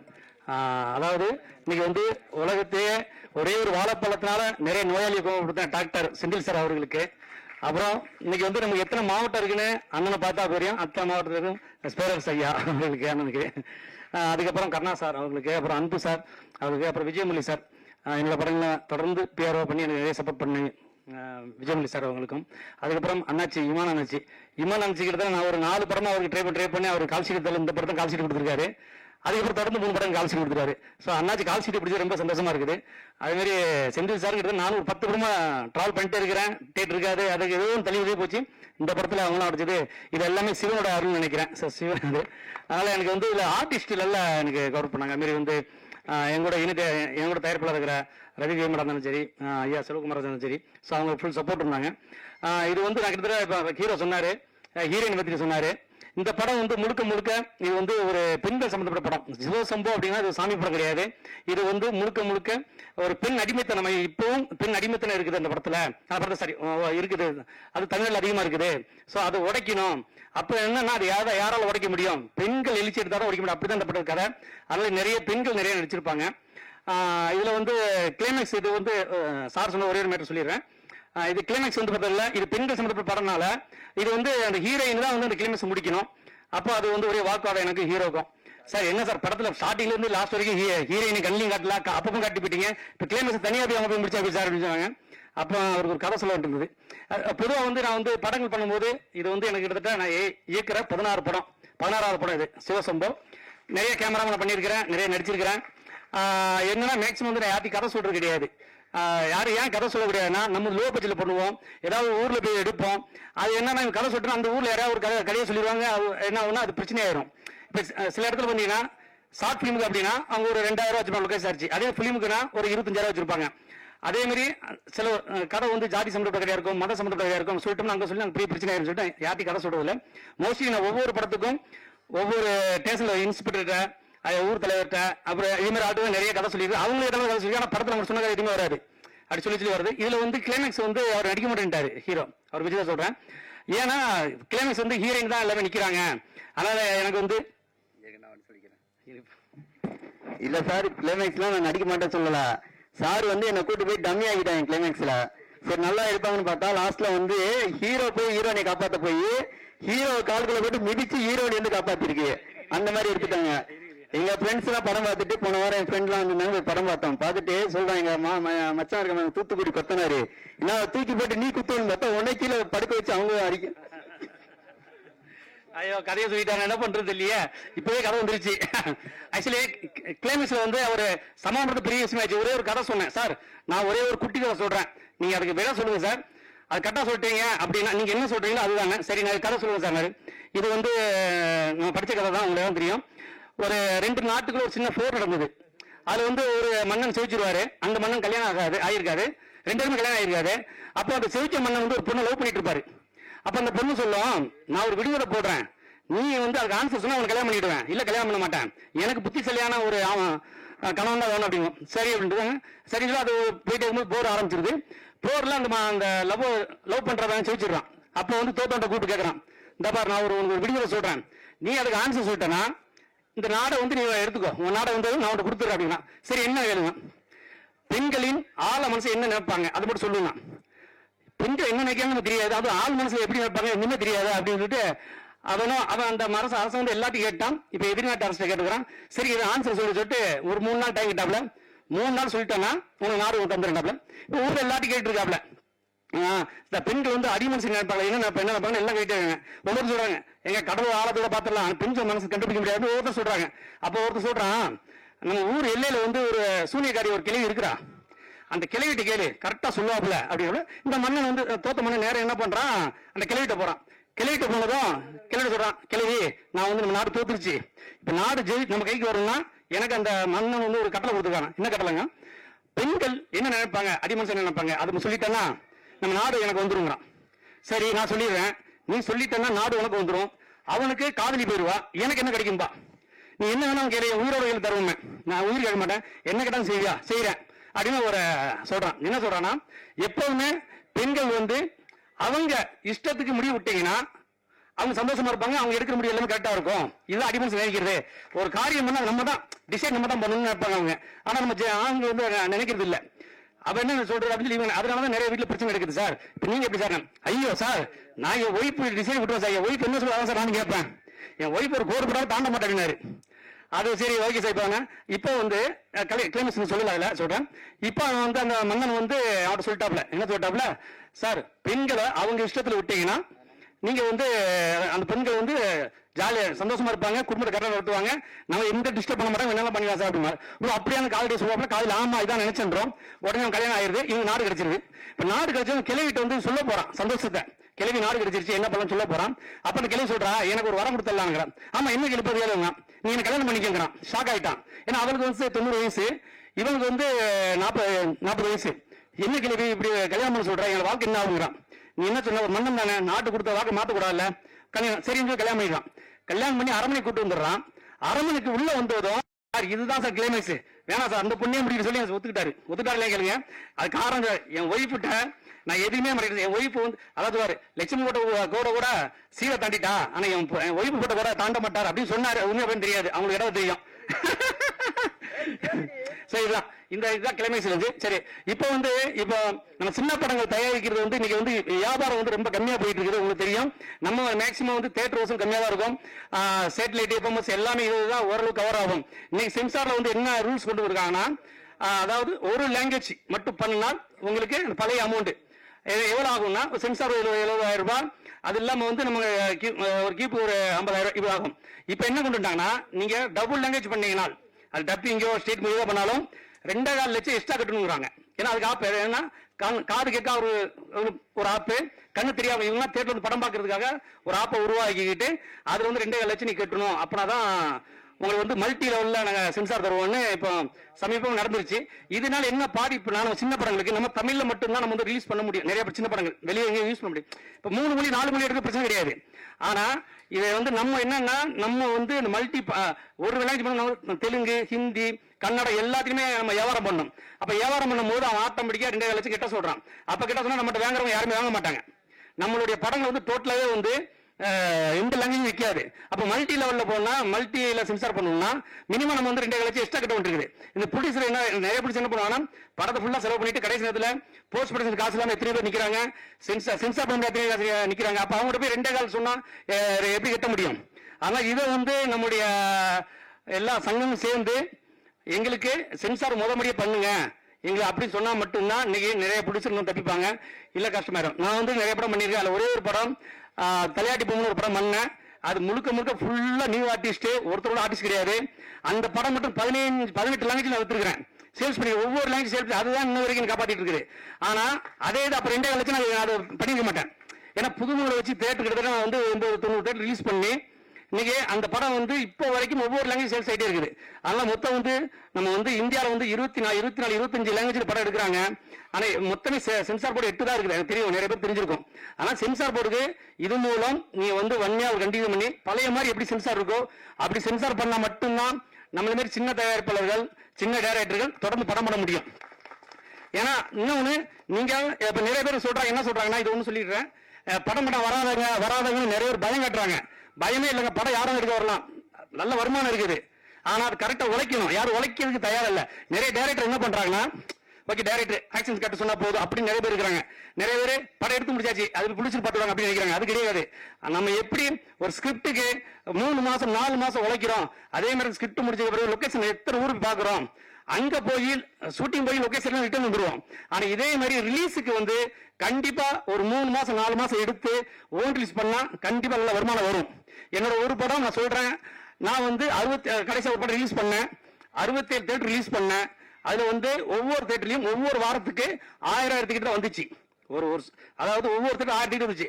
மொத்தம் 67 டிக்கெட், 67 தேட்டர், 67,000 டிக்கெட், 67 லட்சம் எனக்கு வருமானம் வந்துச்சு. சோ இதே அந்த 1000 2000 பெரிய லாபம், நமக்கு 3000 பெரிய லாபம். இதை கனெக்ட் பண்ணி அதே மாதிரி தேட்டர்ல ரொம்ப லிஸ்ட் எடுக்கணும். நீங்க இயக்குநர்கள் என்ன சொல்றேன்னா, அதாவது பெரிய ஸ்டார் படங்கள் வைக்க, பெரிய பெரிய ஸ்டார் படங்கள் அதுல அதுக்கு டிஸ்ட்ரிபியூட்டர் இருப்பாங்க, அது ரசிகர்கள் இருப்பாங்க. சோ அது வேற, அந்த கேட்டகரி வேற. நம்ம அதுக்கு போக கூடாது. இப்ப நம்ம ஒரு பெரிய ஸ்டார் அஜித் சாரோ, விஜய் சாரோ, இல்லைன்னா இப்போதைக்கு இருக்கிற சூர்யா சாரோ, அந்த ரேஞ்சில் நிறைய பேர் புது இயக்குநர் வச்சு வரும்போது மாட்டிடுறாங்க. நம்ம சினிமா என்ன, நம்ம சினிமா எடுக்கணும்னா அதுக்கு எப்படி உழைக்கிறோமோ அதே மாதிரி ரிலீஸ்க்கு உழைச்சி ஒவ்வொரு தேட்டர் ஏறி இறங்கி அந்த ஆடியன்ஸ் உள்ள கொண்டு போய் உட்கார வச்சீங்கன்னா நமக்கு படம் எடுத்து எல்லா தேட்டர்லயுமே பணம் கண்டிப்பா வரும். சில தேட்டரு 8 மாசம் 1 வருஷம் 6 மாசம் கூட கழிச்சு வரும். ஆனால் தேட்டர் நம்பி படம் எடுங்க, எல்லா ப்ரொடியூசர்ஸும் வாங்க, நிறைய பேர் வாங்க படம் எடுங்க. இன்னைக்கு நிறைய பேர் என்னன்னா, அதாவது இன்னைக்கு சினிமால யாருமே தோக்குறது கிடையாது. சினிமால எந்த தொழில் நஷ்டம் கிடையாது, எல்லா தொழிலும் நஷ்டம் இருக்குது. நஷ்டத்துல யாருமே கட்ட முடியாது. அது ஒரு சிலவங்க என்ன பண்றாங்க, ஐயோ சினிமாக்கு வராதுங்க, தோத்துருவீங்க, சினிமாக்கு வராதுங்க, பயந்துருவீங்க அப்படிவாங்க. அதனால தைரியமா வாங்க. போன படத்துல விடிஞ்சா கிராமத்துல ஆடியோ பஸ் போகும்போது இதே ப்ரொடியூசர்ஸ் 2 பேர் அங்கதான் உட்காந்துருந்தாங்க. அப்ப அவங்க அதுக்கு முன்னாடி படம் வேண்டாம், படம் எடுக்க வேண்டாம் சொல்லி ஒதுங்கிட்டாங்க. அப்புறம் முடிஞ்ச அப்புறம் பேசினாங்க, பேசி வாங்க மேடம், வாங்க சார், படம் எடுத்து நான் தரேன், நான் பொறுப்புன்னு சொல்லி அப்புறம் உள்ள இந்த படம் எடுத்தோம். நான் ஆடியோ பஸ் பேச பார்த்தா வந்துருக்க மாட்டாங்க, ஒரு ப்ரொடியூசர் கிடைச்சிக்க மாட்டாங்க, இங்க அந்த சினிபடி ப்ரொடியூசர் நிறைய டிக்கெட்ஸ் எடுத்துக்க மாட்டாங்க. சோ அதனால படம் கண்டிப்பா எடுக்க வாங்க, உழைக்க தயாரா இருக்கணும். அவ்வளவுதான். படத்தை எடுத்து இந்த மாதிரி வீட்டில் படத்தை இருந்தோம்னா படம் காசு ஆகாது. நீ எந்த அளவுக்கு ப்ரீ ப்ரொடக்ஷன்ல எந்த அளவுக்கு கஷ்டப்படுறீங்களோ அதே அளவுக்கு ரிலீஸ் கஷ்டப்பட்டீங்க கண்டிப்பா நிச்சயமா கெயின் இருக்கும். எனக்கு வந்து வீர தலைவர் நான் ஒரு அமைப்பு வச்சு பத்திரிகை நடத்துறேன். தமிழ்நாடு ஃபுல்லா அவங்க தான் எனக்கு எல்லாமே சப்போர்ட் பண்ணுவாங்க. ஸோ அவங்க சப்போர்ட்ல தான் நான் இவ்வளவு படம் பண்ணிட்டு இருக்கிறேன். ஸோ அவங்க எல்லாருக்குமே இந்த மேடையில் தேங்க்ஸ் சொல்றேன். ஏன்னா எல்லாரும் சால்வ் பண்ணலாம் நினைச்சேன், படம் இல்ல.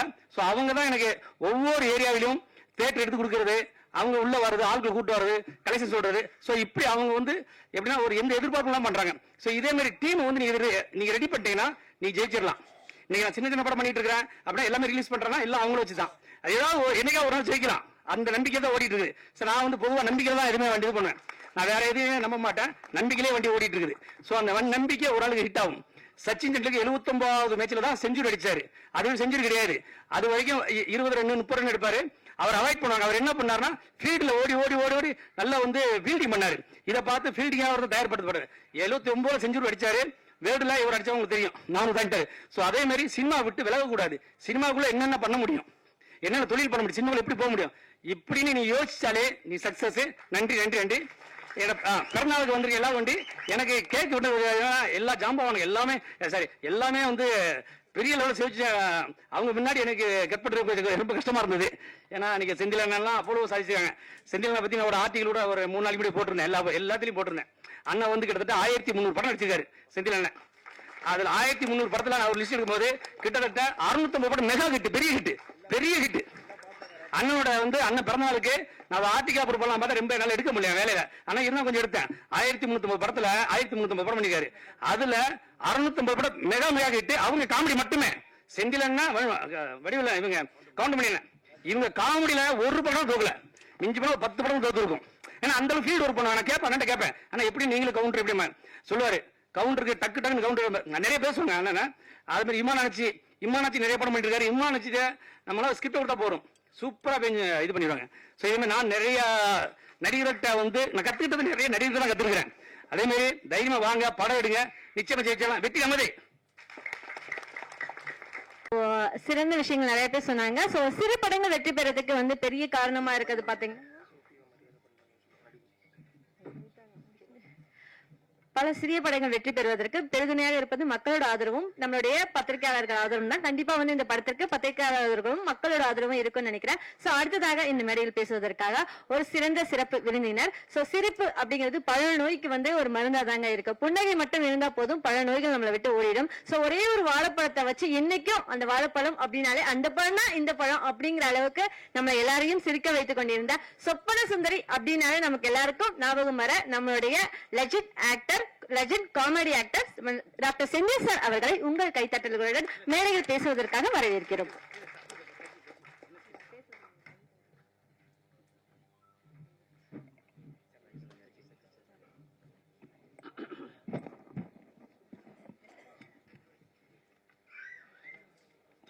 இங்கு வந்திருக்கும் பெரியவர்களே, நீதி அரசர் அவர்களே, திருப்பாச்சி டைரக்டர் அவர்களே,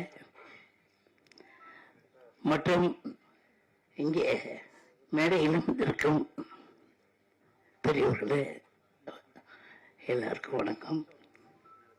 குறிப்பா மீடியா பத்திரிகை நண்பர்கள் எல்லாருக்கும் வணக்கம். இல்லை வேண்டாம், எனக்கு தொண்டை வலி இருக்கு, வேற ஒன்றும் இல்லை.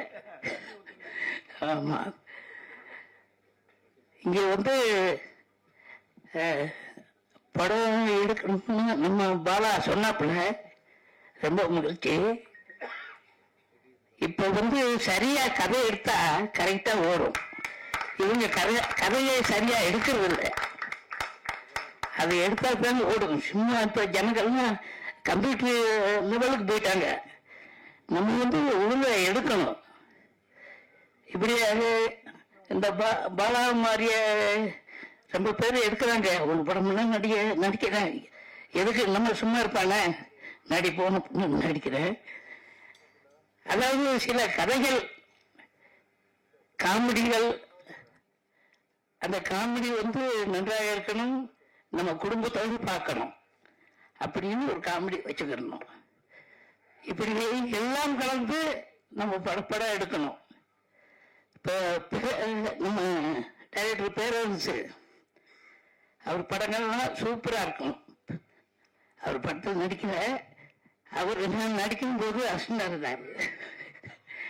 இப்படி கதை நல்லா இருந்தா எப்பவுமே வெற்றி படம் வரும். அது மட்டும் இல்ல, இங்க ப்ரொடியூசர் அவங்க சொன்னாங்க. அப்புறம் அவங்க இணை தயாரிப்பாளர் செல்வகுமார், அப்புறம் யாருமா பகவதி படம். சரி, எல்லாருக்கும் வணக்கம். இப்படி எவ்வளவு பேசலாம், தொண்டு வர சரியில்லை. ஆமா, அதாவது 5 மணிக்குன்னு சொல்லிட்டு 9 மணிக்கு தூங்க ஒரு நேரத்துல பண்ணாங்க. எல்லாத்துக்கும் நன்றி. இங்க வந்திருக்கும் அத்தனை உள்ளங்களுக்கும் எனது மனமார்ந்த வாழ்த்துக்கள். வணக்கம் வணக்கம். இந்த படம் வந்து சொன்னார் சார், சொல்லும்போது சொல்றாரு இது வந்து ஒரு பெண்ணியத்தை மையமா கொண்டு எடுத்த படம் அப்படின்னு சொல்லிட்டு, பெண்களுக்கு நீதி வேணும் அப்படின்னு சொல்லிட்டு, சோ நீதியின் அரசராய் வந்திருக்கும் நீதி அரசர் ஜஸ்டிஸ் S.K. கிருஷ்ணன் சார் அவர்களை, ஹைகோர்ட் ஜட்ஜ் அவர்களை உங்கள் முன்னால் பேசுவதற்காக அழைக்கின்றோம்.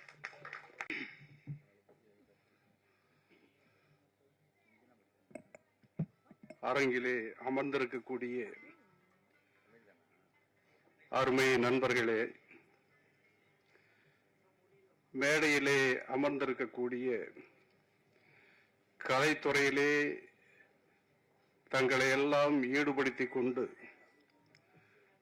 பல்வேறு தகுதிகளில் பணியாற்றி கொண்டிருக்கக்கூடிய அன்பிற்குரிய நண்பர்களே, இன்றைய தினம் திரை உலகம் சார்பில்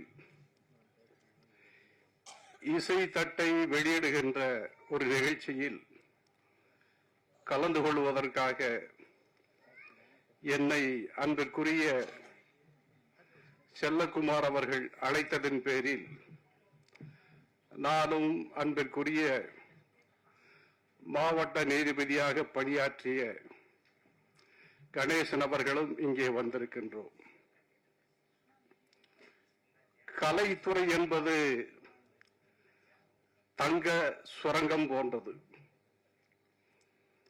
இதிலே திறமை உள்ளவர்கள் எப்படி சுரங்கத்திலே வெட்டி வெட்டி எடுக்கின்றார்களோ அதை போல இது ஒரு அன்னபாத்திரமாக இருக்கின்றது என்பதை இந்த மேடையிலே பேசிய அத்தனை பேர்களும் எடுத்துச் சொல்லியிருக்கின்றார்கள். இதனுடைய தயாரிப்பாளர் அன்பிற்குரிய செல்வகுமார் அவர்கள் நீதித்துறையிலே பணியாற்றி ஓய்வு பெற்றதற்கு பிறகு தன்னை கலைத்துறையிலே ஈடுபடுத்திக் கொண்டு இந்த திரைப்படத்தை தயாரிக்கின்ற தயாரிப்பாளர்களில் ஒருவராக அவர் இருந்து பணியாற்றுகிறார். அவருக்கு என்னுடைய வாழ்த்துக்களை நான் தெரிவித்துக் கொள்வதிலே மிகவும் மகிழ்ச்சி அடைகின்றேன்.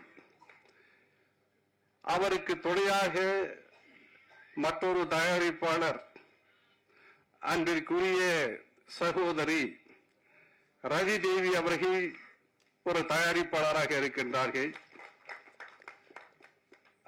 ரவி தேவி அவர்கள் தன்னுடைய குடும்பத்தையே இந்த மேடையில் அழைத்து தன்னுடைய மாமியாரை பெருமைப்படுத்துகின்ற ஒரு நிகழ்ச்சியை இங்கே உங்கள் அனைவருடைய முன்னிலையிலே செய்து காட்டினார்கள். எனவே அந்த அளவிற்கு ஒரு பெருமையை பெண் இனத்திற்கு கொடுக்கின்ற ஒரு தகுதியை தயாரிப்பாளர் ரவிதேவி அவர்கள் செய்து கொண்டிருக்கிறார்கள் என்பதற்காக நான் அவரை மனதார பாராட்டுகின்றேன். இந்த படத்தினுடைய இயக்குனர் அன்பிற்குரிய பாலா அவர்கள் 14 திரைப்படங்களை இதுவரையில் எடுத்திருக்கிறேன் என்கின்ற ஒரு நிகழ்வை நம்மிடத்திலே சொல்லி இருக்கிறார்கள். எனவே கதைதான் அடித்தளமாக இருக்கிறது என்பதை பற்றி இங்கே பேசிய அருமைக்குரிய சிறப்பு நடிகர் செந்தில் அவர்கள் சிரிப்பிலே வரலாற்றை படைத்த, தமிழ் சினிமாவிலே வரலாற்றை படைத்த நடிகர் செந்தில் அவர்கள் குறிப்பிட்டிருக்கின்றார்கள். எனவே இந்த திரை உலகம் வருமானம் செய்வதற்காக மட்டுமல்ல, இந்த உலகத்திலே எத்தனையோ பேர்கள் தங்களை இணைத்துக் கொண்டு தங்களுடைய வாழ்வை வளமாக்கிக் கொண்டிருக்கக்கூடிய ஒரு அமைப்பு தான் இந்த சினிமா உலகம் என்பது. எனவே அந்த சினிமா உலகத்திலே ஈடுபட்டு கொண்டிருக்கக்கூடிய உங்கள் அனைவரையும் வாழ்த்துகின்றேன், வரவேற்கின்றேன். உங்களுடைய பணி மென்மேலும் சிறக்க என்னுடைய வாழ்த்துக்களை தெரிவித்துக் கொள்கின்றேன். இந்த படம் வெற்றி அடைய என்னுடைய வாழ்த்துக்களை தெரிவித்துக் கொண்டு அமைகின்றேன். நன்றி, வணக்கம். நீதியரசர் எஸ்கே ஐயா அவர்கள் உள்ளிட்ட மேடையில் அமர்ந்திருக்கும் முக்கியஸ்தர்களுக்கும் என்னுடைய உறவினர்களுக்கும் மாலை வணக்கம் தெரிவித்துக் கொள்கிறேன். பாலா அவர்கள் சொன்னதைப் போல சினிமாவுக்குள் மாட்டிக்கொண்டு கட்டிக்கொண்டாலும் கட்டிக்கொண்டு மாட்டிக்கொண்டாலும் கட்டுண்டு கிட, மாட்டிக்கொண்டு கட்டிக்கொண்டாலும் கட்டிக்கொண்டு மாட்டிக்கொண்டாலும் கட்டுண்டு கிட, கழட்டிக்கொள்ள அல்லது கழண்டோட வாய்ப்பிருந்தாலும் வாய்மூடி வாழ வேண்டும், இல்லையெனில் ஊர் வாய் மூடாது. ஆதி காலந்தொட்டு இன்னும் பல கோடி நூற்றாண்டு வருணும் அடங்கல் அடங்காமை, இன்னும் பல கோடி நூற்றாண்டுகள் வரினும் அடங்கல் அடங்காமை, திருப்தி அதிருப்தி இல்லாத உறவுகளே இல்லை. கணவன் மனைவி என்பது உறவெனும் கட்டுப்பாட்டிற்குள் வாராதெனினும் கட்டுப்பாடற்ற அலப்பறைகள் இப்பள்ளி அறைக்குள் தான் என்பதை சினிமாவை மணந்தவர்களுக்கு ஒரு பாடமாக பாலா அவர்கள் எடுத்துவிட்டு சென்றுள்ளார்கள். அவருக்கு என் வாழ்த்துக்கள். இந்த படம் நீதியரச பெருந்தகை, நீக்கு நீ கால நீட்டல, நீ நீதி நீதிபதி நிதிபதி நிதிபதின்னு சொல்றேன். எங்க ஐயா நிதிபதியே கிடையாது, எங்க ஐயா நீதிபதி. கொம்பு கொஞ்சம் நீட்டணும், ரைட்டா? நீதியரச பெருந்தகை எப்பொழுதும் வாய் வழியாக வார்த்தைகளை அள்ளிவிடும் வாய்ப்பேச்சாளர் அல்ல. இதயத்திலிருந்து எல்லோரையும் இதயபூர்வமாக வாழ்த்தும் ஒரு மாபெரும் பெருந்தகை அவர்கள். நான் அவரால் வாழ்ந்தவன் என்ற முறையில், வாழ்க்கையை அவர் மூலமாக கற்றுக்கொண்டவன் என்ற முறையில், சகோதரர் அன்பு செழியனுக்கு அவரை பற்றி தெரியுமோ தெரியாதோ என்னிடம் கேட்டு தெரிந்து கொண்டார் அன்பு செழியன் அவர்கள். அது நீதியரச பெருந்தகை அன்பு செழியன் அவர்கள் கோயம்புத்தூரில் தான் சம்பந்தி ஆகியிருக்கிறார் என்பதை நான் தெரிந்து கொண்டேன். அவர் சம்பந்தி கோயம்புத்தூரில் இருக்கிறார். அவர் எனது நண்பர். சிறிய படங்கள் பெரிய படங்கள் எதுவுமே அல்ல, எல்லா படங்களும் பாடங்கள் தான். நான் சொல்வேன், ஒரு திரைப்படம் எடுப்பது, பேரரசு அண்ணனிடம் சொன்னேன், ஒரு திரைப்படம் என்பது 1000 புத்தகங்கள் வாசிப்பதற்கு சமம். 1000 புத்தகங்கள். அவரு நம்ம செந்தில் அண்ணனை சொல்லும் போது, எங்க நீதியரச பெருந்தகை அவர்கள் செந்தில் அண்ணனை சொல்லும் போது சொன்னாரு, எல்லோரும் சிரிப்பு நடிகர் என்று உரைப்பார்கள், நீதியரச பெருந்தகை சிறப்பு நடிகர் என்று அவருக்கு அவருடைய பெருமையை உச்சத்துக்கு கொண்டு சென்று செந்தில் அண்ணனை உச்சி முகந்தது அவர் நீதியரச பெருந்தகையின் பெருந்தன்மை, மாண்பு. இந்த படம் சின்ன படம் அல்ல, சிறியோர்களால் தயாரித்த படமும் அல்ல. கதை அண்ணன் சொன்னார் பாருங்க, கதையை சரியாக பார்த்து கொள்ளுங்கள், மற்றவை தானே தேடிக்கொள்ளும் என்பது விதி. இந்த பொது விதியானது எப்பொழுதும் மாறாது. இது நேரம் கடந்து விட்டது. இந்த படக்குழுவினர்களுக்கு என்னுடைய அன்பையும் என்னுடைய வாழ்த்துக்களையும் பெரிய வெற்றி பெற வேண்டும் என்ற என்னுடைய பேராவையும் தெரிவித்து வாய்ப்பு அளித்த அனைவருக்கும் நன்றி கூறுகிறேன். எனது நண்பர் உறவினர் செல்வகுமாருக்கும் எனது தோழி ரதி தேவி அவர்களுக்கும் என்னுடைய சிறப்பு வணக்கத்தையும் அன்பையும் தெரிவித்துக் கொள்ள அமர்கிறேன். வணக்கம். அனைவருக்கும் வணக்கம். சிவசம்போ ஆடியோ வெளியீட்டுக்கு வந்திருக்கக்கூடிய அத்தனை அன்பு உள்ளங்களையும் அன்போடு வருக வருக வரவேற்று. மை கேட்கலையா? அப்போ ரொம்ப கேட்டுச்சிட்டீங்க, இப்போ கேட்கவே இல்லைங்க. இப்போ அணி 9 ஆச்சு கேட்டாருன்னா கேட்கட்டாருன்னு ஆமாம் செந்தில் நம்ம யோசிச்சுட்டே இருக்கப்படி இதுக்கு தலை 5 மணிக்கு வர சொல்லுங்களா நீங்கள் அப்படின்னு சொல்லி என்னை யோசிச்சுட்டே இருக்காப்புல. வந்தோடனே ஏன்ட்ட கேட்டாங்க, தம்பி நீங்கள் எத்தனை மணிக்கு வரேன்னு சொன்னீங்க அப்படின்னு. ஆமாம் நான் ஒரு ஈஸியரில் பாட்டிக்கிட்டேன் அப்படின்னு. அதே போல் 4:30 மணிக்கு வந்த காத்திருந்த உங்களெல்லாம் கடுப்பு வச்சிடக்கூடாது அப்படின்ற ஒரே காரணத்துக்காக நான் என்னெல்லாம் பேச நினைச்சேன்னா அதெல்லாம் நம்ம தில் நடராஜ் அவர்கள் பேசிட்டார். ஆமாம் எல்லாரும் பேசி என்னெல்லாம் நான் அந்த நடந்த அனுபவங்கள்லாம் சொல்லணும் அப்படின்னு ஆசைப்பட்டோமோ அது எல்லாத்தையும் தம்பியை சொல்லிட்டாப்புல. தம்பிக்கு இதுதான் முதல் படம் அப்படின்றத என்னாலே நம்ப முடியல. ஆமாம் நீங்களே நம்புறீங்களா? இது தம்பி இதுக்கு முன்னாடி ஏதாவது படம் நடிச்சிருக்கேன்? அண்ணாச்சி நீங்கள் தானே அண்ணாச்சி கற்றுக் கொடுத்தீங்க. இவன் பாட்டு ஏதாவது ஒன்று சொல்லி விட்டு பாரு அண்ணாச்சி அதெல்லாம் அங்கே சொல்ல முடியாது அப்படிங்கிறான். அப்புறம் நம்ம பத்திரிகை நண்பர்கள்லாம் வேற மாதிரி ஏதாவது எழுதிட்டு போறாங்களே. ஏன்னா நீங்க வேற டயலாக் எவ்வளவு டயலாக் இருக்கு அதெல்லாம் கட் பண்ணிட்டு நீங்க அடிச்சா தண்ணி வருமா அப்படின்னு வேற டயலாக் போட்டிருக்கீங்க. எவ்வளவோ டைலாக்லாம் அது படத்தில் பேசியிருக்கேன். என்னடா சொல்லக்குட்டி. சரி, தம்பிக்கு என்னுடைய அன்பான வாழ்த்துக்கள். முதல் படம் மட்டுமல்ல, இன்னும் தம்பியோடு சேர்ந்து அதுக்கு அடுத்து 2 படம் முடிச்சுட்டேன். அதுக்கும் மேடைக்கு நான் வருவேன் கண்டிப்பா. சரியா? நம்ம தம்பிக்கு வாழ்த்துக்கள்.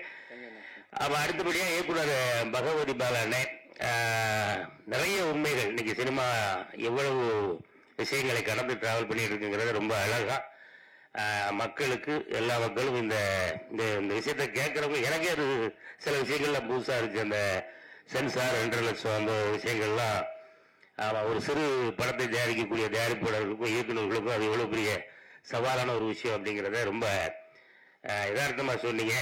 கண்டிப்பாக உங்களுடைய கோரிக்கை கண்டிப்பா ஏற்கப்படும் அப்படின்றதுல மாற்றுக்கிறது இல்லை. அதே போல மேடையில ஏற்றிருக்கக்கூடிய தயாரிப்பாளர் வணக்கம் மேடம். வணக்கம். உங்களுக்கு தானே முதல் படம்? அவங்களும் அதில் நடிச்சிருக்காங்கன்னு நினைக்கிறேன். அதில் ஒரு ஹீரோ இல்லைங்களா? இல்லையா? அதில் அண்ணன் பகவதி பாலானு நடிச்சிருக்கோம்னு நினைக்கிறேன். நாம இவங்களாம் நடிச்சது சத்தியமா எனக்கு தெரியாது. நான் போனேன், நடிச்சு முடிச்சதும் டக்கு கிளம்பி வந்துட்டேன். நீங்க சொல்லலையா? நான் சொல்லிடுறேன். நேரத்துக்கு போல நானும் சொல்லிடுறேன். டைரக்டரும் நடிச்சிருக்காப்புல, போலீஸரும் நடிச்சிருக்காங்க. அதனால படத்துல பல திருப்பங்கள் இருக்கும் அப்படின்னு நம்ம எதிர்பார்க்கிறோம். அதே போல பின்னாடி ஒரு ஹீரோயும் அங்க ஒரு ஹீரோனா இன்னொரு 5 பேர் எங்கம்மா? ஆமா, அந்த பொண்ணு உண்மையில நல்லா நடிச்சிருக்கம்மா. அந்த லாஸ்ட் சாங்ல எல்லாம் பாப்பாவுடைய பெர்ஃபார்மன்ஸ் ரொம்ப நல்லா இருந்துச்சு. பாப்பாவுடைய நடிப்பு நான் இன்னும் பாப்பா எனக்கு கூட இதுக்கு முன்னாடி 2 படம் என்னுடைய பொண்ணா நடிச்சிருக்கு. அப்படியே இப்ப வந்து மேடைக்கு சொன்ன கூட எனக்கு தெரியுது. பாப்பாவுடைய வாழ்த்துக்கள். அதே போல இந்த இசை வெளியீட்டினுடைய கதாநாயகன் அவரு அண்ணன் பேர் ஜான் பீட்டர் தானே? அவருக்கு ஒரு நல்ல கைத்தட்டு, நல்ல பெரிய எதிர்காலம் அண்ணனுக்கு இருக்கு. ஏன்னா ரொம்ப அருமையா இசையமைச்சிருக்கீங்க, புதுசா இருக்கு. அது கண்டிப்பா உங்களுக்கும் என்னுடைய வாழ்த்துக்கள்.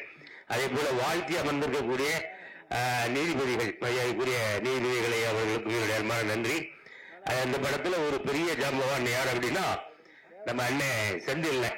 ஆமா, செந்தில் அண்ணன் கூட தான் நடிக்கிறது வந்து அது ஒரு பெரிய பாக்கியம். ஆமா, அது வந்து ஏற்கனவே ஒரு படம் நம்ம அண்ணே சின்ன கேரக்டர், நானும் சின்ன கேரக்டர் தானே. அது நம்ம 2 படத்தையும் பெருசா போட்டிருக்காங்க. யாரு செந்தில்? சஸ்பென்ஸ் வச்சுருங்க, வெளியே சொல்லுவாங்க. இல்லை சொல்லிடுமா? சொல்லிட்டோங்க. ஆமா அண்ணா, காமெடி தானே இல்லைண்ணா? சரி, என்ன சொல்லிட்டு போப்பா. அவன் சொன்னாரு பகுதி வர செஞ்சோம். அவர் அது வில்லனா காமெடியாங்கிறத நீங்க ஸ்கிரீன்ல வந்து வரதான் தெரியும். நம்ம அண்ணன் முதல் முறையாக வில்லனாக அறிமுகம் நினைக்கிறேன், அப்படிதானே? ஆனா அங்க போயிடாங்கனே, அந்த இடம் அது ரொம்ப பிஸியான ஏரியா. நம்ம காமெடியிலே ட்ராவல் பண்ணிட்டு போயிட்டு இருந்தேன். ஆமா, அண்ணனை திரும்பவும் நாங்க எங்களுடைய குடும்பத்துக்கும் கூப்பிடுறோம். அதனால அண்ணன் அவர்கள் இந்த படத்துல மட்டும் தெரிஞ்சோ தெரியாம வில்லன் நடிச்சார் நினைக்கிறேன். மறப்போம் மன்னிப்போம். அடுத்த படத்துல இருந்து அண்ணன் காமெடியிலே தன்னுடைய மணிகளுடைய வாழ்த்துகள். அப்புறம் அண்ணன் பேரண்ணே அண்ணன் வீடு நிறுத்திக்கிறேன், சரியா? நம்ம அண்ணன் பேசுனீங்கன்னா நாங்கள் எல்லாம் துப்புன்னு ஓடிடுவோம். ஏன்னா மணி ஆயிடுச்சு. அதனால நம்ம சிவசம்பவ திரைப்படம் நடித்த அதை வாழ்த்த வந்த இதில் கலந்துகிட்ட எல்லாருக்கும் என்னுடைய அன்பான வாழ்த்துக்களையும் வரவேற்புகளையும் சொல்லி, இந்த படமும் கண்டிப்பாக அவர் பாலாண்ணன் சொன்ன மாதிரி, பகவதி பாலா சார் சொன்ன மாதிரி அது கணக்கு கூட சொல்வார். அதே போல இந்த படமும் அதை எடுத்த தயாரிப்பாளருக்கும் அதை இயக்கிய பகவதி பாலா அவர்களுக்கும் இந்த படமும் ஒரு வெற்றி படமாக அமைய என்னுடைய அன்பான வாழ்த்துக்கள். நன்றி நன்றி நன்றி. ஹாய், எல்லாருக்கும் வணக்கம். ஃபர்ஸ்ட் வந்து சீஃப் கெஸ்ட் எல்லாருக்கும் வந்து முதல்ல மிகப்பெரிய நன்றி சொல்றேன். ஏன்னா வந்திருக்க எல்லாருமே பெரிய பெரிய ஆட்கள். நாங்க எல்லாம் சேர்ந்து ஒரு சின்ன படம் முதல்ல வந்து அறிமுகமாகி பண்றோம். எங்களுக்கு சப்போர்ட் பண்ணணும்னு உங்க நேரத்தை ஒதுக்கி இங்க வந்திருக்கீங்க, அதுக்கு ரொம்ப ரொம்ப நன்றி. ஃபர்ஸ்ட் ஓகே, நான் எல்லாரும் பத்தியும் தனித்தனியா பேசணும்னு நினைச்சேன். எனக்கே பசி வந்துருச்சு, உங்களுக்கு எல்லாம் பசி வந்திருக்கும், அதனால ஷார்ட்டா சொல்லிடுறேன். ட்ரெய்லர் பார்த்திருப்பீங்க. இந்த படத்தை பத்தி சொன்னா ஒரு நல்ல காமெடியான ஒரு சூப்பரான ஒரு கதை இருக்கு. ட்ரெய்லர் வந்து நீங்க எல்லாம் பார்க்கணுங்கிறதுக்காக வந்து எங்க சார் வந்து கொஞ்சம் காமெடியாவும் அப்படி கொஞ்சம் கில்மாவா கட் பண்ணி வந்து எடிட் பண்ணிருக்காங்க. பட் அதையும் தாண்டி வந்து ஒரு செம்மையான ஒரு கதை இருக்கு. அந்த கதையை வந்து நீங்க எல்லாரும் தியேட்டர்ல பார்த்து என்னன்னு தெரிஞ்சுக்கிட்டு எங்களுக்கு வந்து சப்போர்ட் பண்ணுங்க. முக்கியமான விஷயம் வந்து நிறைய சின்ன பட்ஜெட் படம் வந்து எடுக்கிறாங்க, பட் நிறைய ரிலீஸ் ஆகாது. ஆனா இந்த படம் இந்த ஸ்டேஜ்ல இப்படி ஒரு நிலைமைக்கு வந்திருக்கிறதே வந்து எங்களுக்கு ரொம்ப பெருமையா இருக்கு. அதுக்கு முக்கியமா காரணமா இருந்த நட்ராஜ் சார், எங்க Bhagavathi Bala sir, Ravi ma'am, Selvakumar sir எல்லாத்துக்கும் ரொம்ப ரொம்ப நன்றி. சரி, மித்ததெல்லாம் அப்புறமா பேசலாம். தேங்க்யூ. அவர்களை ஒரு சில வார்த்தைகள் பேசுவதற்கு அழைக்கின்றோம். ஹாய், எங்க கூடியிருக்க எல்லா பெரியவங்களுக்கும் முதல் வணக்கம். பிரசன்ட் மீடியா எல்லாருக்குமே வணக்கம். முதல்ல இந்த செல்லக்கலிங்கிற கேரக்டரை என்னை நம்பி எனக்கு கொடுத்த பகவதி பாலா சார் ரொம்ப தேங்க்ஸ். ஸோ சிவசம்பு எடுத்த உடனே எல்லாருமே என்னடா சாமி பேரா இருக்குன்னு நினைச்சிருப்பீங்க. அது இருந்தாலும் நீங்க தியேட்டர்ல வந்து கண்டிப்பா பார்க்கணும். அதுல அதை தாண்டி காமெடி, ஃபைட், எமோஷனலுங்கிறது நிறைய மிக்ஸ் ஆகி தான் இது ஒரு படமா வந்திருக்கு. ஸோ ஃபேமிலியா பார்க்கக்கூடிய படமா தான் நானும் இதை நினைக்கிறேன். நீங்க யோசிக்காம எல்லாரும் உங்க குடும்பத்தோட வந்து பார்க்கல. எந்த இடத்துலயும் நீங்க முகம் சுளிக்கிற மாதிரி ஒரு காட்சியும் வராது. ஸோ எங்க மக்கள் எல்லாருமே எங்களோட படத்தை தியேட்டர்ல வந்து பார்க்கணும்னு ஆசைப்படுங்க. அப்பதான் எங்க படமும் வளரும், அதுல நடிச்சிருக்கிறாங்க எல்லாருமே வளருவோம்னு சொல்லி நன்றி, வணக்கம்.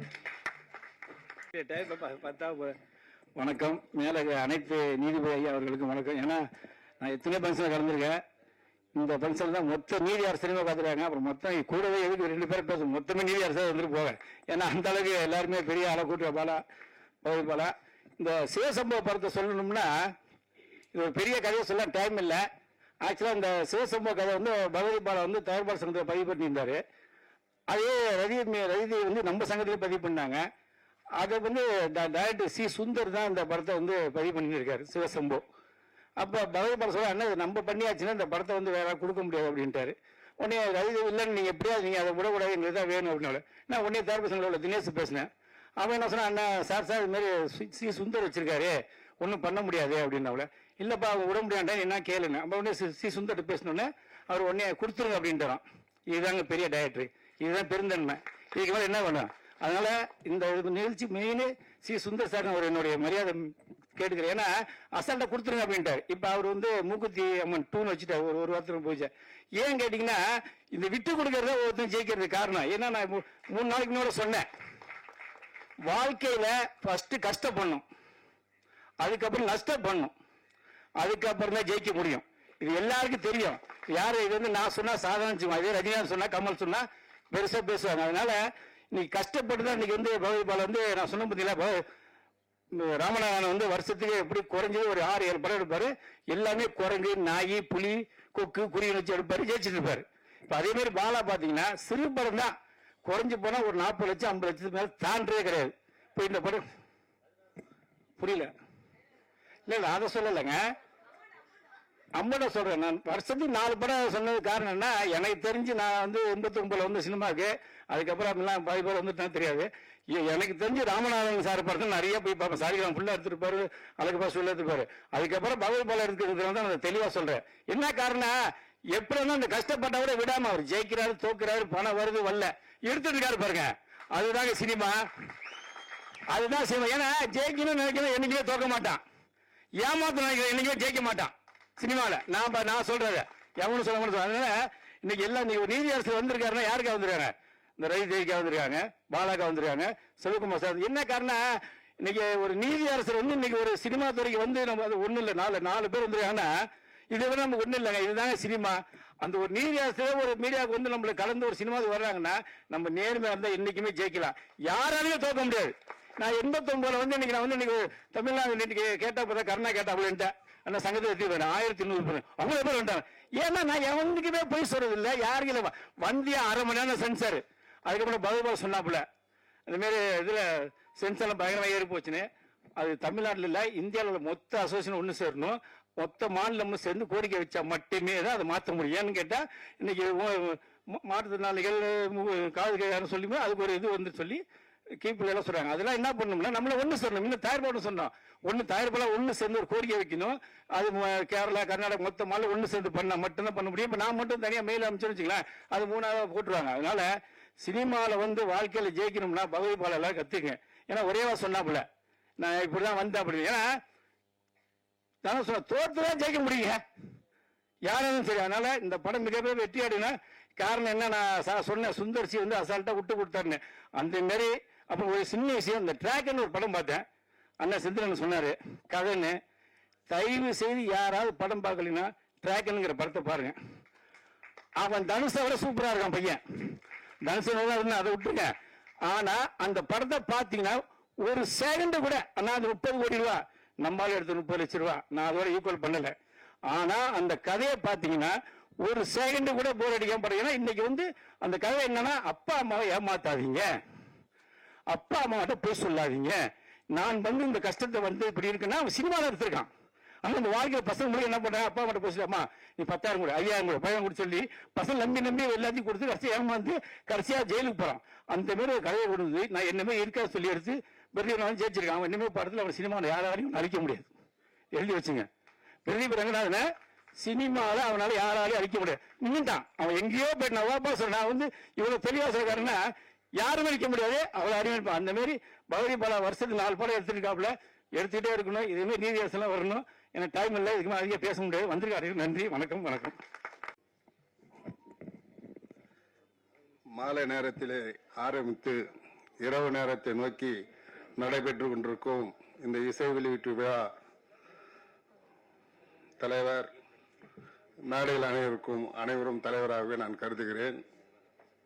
இசை வெளியீட்டு விழா சிவசம்போ படத்தினுடைய இயக்குனர் பாலா அவர்களுக்கும், இந்த படத்தினுடைய தயாரிப்பாளர் எனக்கு நீண்ட நாளாக பழக்கமுள்ள சகோதரி ரதி தேவிக்கும், என் காஞ்சிபுரம் காஞ்சிபுரத்தை சேர்ந்த இணை இயக்குனர் செல்வகுமார் அவர்களுக்கும், இந்த நிகழ்ச்சியை மிக சிறப்பாக ஏற்பாடு செய்து PRO தெரியும் என்னுடைய போட்டுதலுக்குரிய நண்பர் திரு வெங்கட் அவர்களுக்கும், இந்த நிகழ்ச்சியினுடைய நிறைவுரையாற்ற இருக்கும் இயக்குனர் சங்கத்தினுடைய செயலாளரும் என்னுடைய போட்டுதலுக்குரிய அண்ணன் பேரரசு அவர்களுக்கும், குறு சிறு பட தயாரிப்பாளர் தமிழ்நாடு திரைப்பட தயாரிப்பாளர் சங்கத்தினுடைய தலைவர், என்னுடைய போட்டு 35 வருட கால நண்பர்கள். நாங்கள் ஒரே பகுதியில் வசித்து வருகிறோம். தயாரிப்பாளர் சங்கத்தில் இப்படி ஒரு குறைவான பதிவு செய்வதற்கு குறைந்த கட்டணத்தை வசூலித்து ஒரு சங்கத்தை உருவாக்கி அனைவரும் போற்றுதலுக்குரிய ஒரு சிறப்பான நிகழ்ச்சி ஏற்பாடு செய்து கொண்டிருக்கிறார். அவர்களுக்கு அன்பு செய்யன் அவர்கள் இப்பொழுது அன்பு செய்யனுடைய சங்கத்தை அனைவரும் பேசுகின்ற அளவிற்கு அந்த சங்கத்தை உருவாக்கிவிட்டார். நான் அவரிடத்தில் ஆரம்பத்தில் பேசும்போது 500 உறுப்பினர் இருந்தார்கள். அதான் மேடையில கேட்டேன் எத்தனை உறுப்பினர்கள் 1500 தாண்டி விட்டது என்றார். மற்ற மகிழ்ச்சி, அளவில்லா ஆனந்தம். இந்த திரைப்படம் நடித்த அனைத்து நடிகர்களுக்கும் மீண்டும் இது போன்ற சில நல்ல படங்களில் நடிக்க வேண்டும், வளர வேண்டும், வாழ்க்கையில் வளர்ச்சி அடைந்து பெற்றோருக்கு நற்பெயரை தெரிவித்த வேண்டும் என்றும், இந்த படத்தை அனைவரும் திரைப்படத்தில் பார்க்க வேண்டும் என்றும், இந்த படத்தினுடைய கதாநாயகன் நடிப்பதற்கு வந்தாரா இல்லை பெண்ணை தேடி இயக்குனரை தேடி வந்தாரா என்று தெரியவில்லை. அவருடைய வெளிப்பாடு அனைத்தையும் மேடையின் வாயிலாக தெரிவித்து விட்டார். அவர்கள் குடும்பத்தாருக்கு இனி எந்தவித சிரமம் இல்லாமல் இன்முகத்தோடு பன்முகத்தோடு பணிவோடு இருப்பார்கள் என்று கருதுகிறேன். சினிமா என்பது வேறு, வாழ்க்கை என்பது வேறு. அதனால் சினிமா வாழ்க்கையும் ஒப்பிட்டு பார்ப்பது சரியல்ல. இந்த அரிய வாய்ப்பை வழங்க அனைவருக்கும் நன்றி கூறி விடைபெறுகிறேன். நன்றி, வணக்கம். Thank you so much sir. Next நிகழ்ச்சியின் இறுதியாக பேசுவதற்காக தமிழ்நாடு திரைப்பட இயக்குனர் சங்க பொதுச் செயலாளர் டைரக்டர் பேரரசு சார் அவர்களை உங்கள் கைத்தட்டல்களுடன் ஒரு சில வார்த்தைகள் பேசுவதற்கு அழைக்கின்றோம்.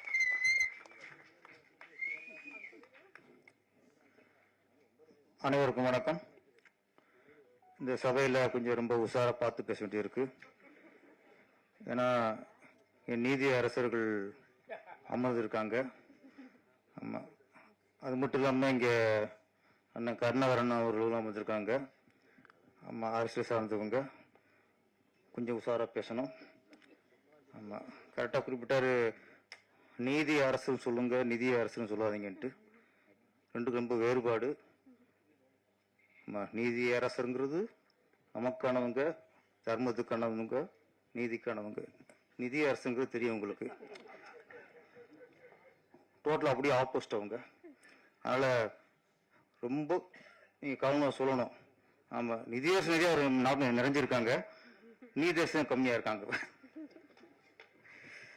ஆமாம், அடுத்து உண்மையிலே இசையம் இப்போ இந்த இசை வெளியிட்டிருக்கு, நீங்களும் வந்து ரொம்ப சந்தோஷம். ஆமாம், நாங்களாம் செந்தில் அண்ணன், நாங்கள் அன்புச்செழியன், இமன் அண்ணாச்செல்லாம் நாங்கள் எங்கள் குடும்பம், எங்களுக்கு வாழ்த்துக்கிறது எங்கள் கடமை. ஆனால் நீங்கள் உண்மையிலேயே வந்து வாழ்த்துறது எங்களுக்கு பெருமை. அப்புறம் செந்தில் அண்ணன் என்னோட படத்தில் ஒரு நடிக்கலை இது வரைக்கும், இதுக்கப்புறம் நடிப்பாங்க. ஆனாலும் எதிரும் புதிரும் படத்தில் அந்த காமெடி ட்ராக் நம்ம எழுதுனது. ஆமாம், அதில் கவுண்ட் என்னன்னா செதிலன்னும் நடிச்சிருக்காங்க. என்னோட காமெடி ட்ராக்கு நடிச்சது அப்பயே நான் வெட்டியடி நினச்சிட்டேன். நம்ம ஒரு காமெடி ட்ராக்கு நம்மளோட வசனத்தை கவுண்ட் மேனும் செந்தில் பேசிட்டாங்களே, அப்பயே எனக்கு ஒரு நிறைவு. அப்புறம் தான் திருப்பாச்சி, சிவகாசிலாம். இந்த படத்தோட தயாரிப்பாளர் ரதிதேவி அவர்கள் ஒன்று சொன்னாங்க பேசும்போது, எனக்கு சினிமா ரொம்ப பிடிக்கும், இதற்காக எத்தனை முறை வேண்டாலும் நான் தொடுத்து கொண்டே இருப்பேன். நாங்கள் நீங்கள் ஜெயிச்சு கொண்டே இருக்கணும். நீங்கள் முதல்ல வாழ்க்கையில் ஜெயிச்சிட்டீங்க. ஏன்னா என்னைக்கு இங்கே மாமியாரை கூட்டு வந்து மேடையில் ஏற்றி சால்வு போத்துட்டீங்களோ அன்னைக்கு இங்கே வாழ்க்கையில் ஜெயிச்சிட்டீங்க. இந்த மாதிரி நிகழ்ச்சிக்கு மாமியாரை கூப்பிடுறதே பெரிய விஷயம்.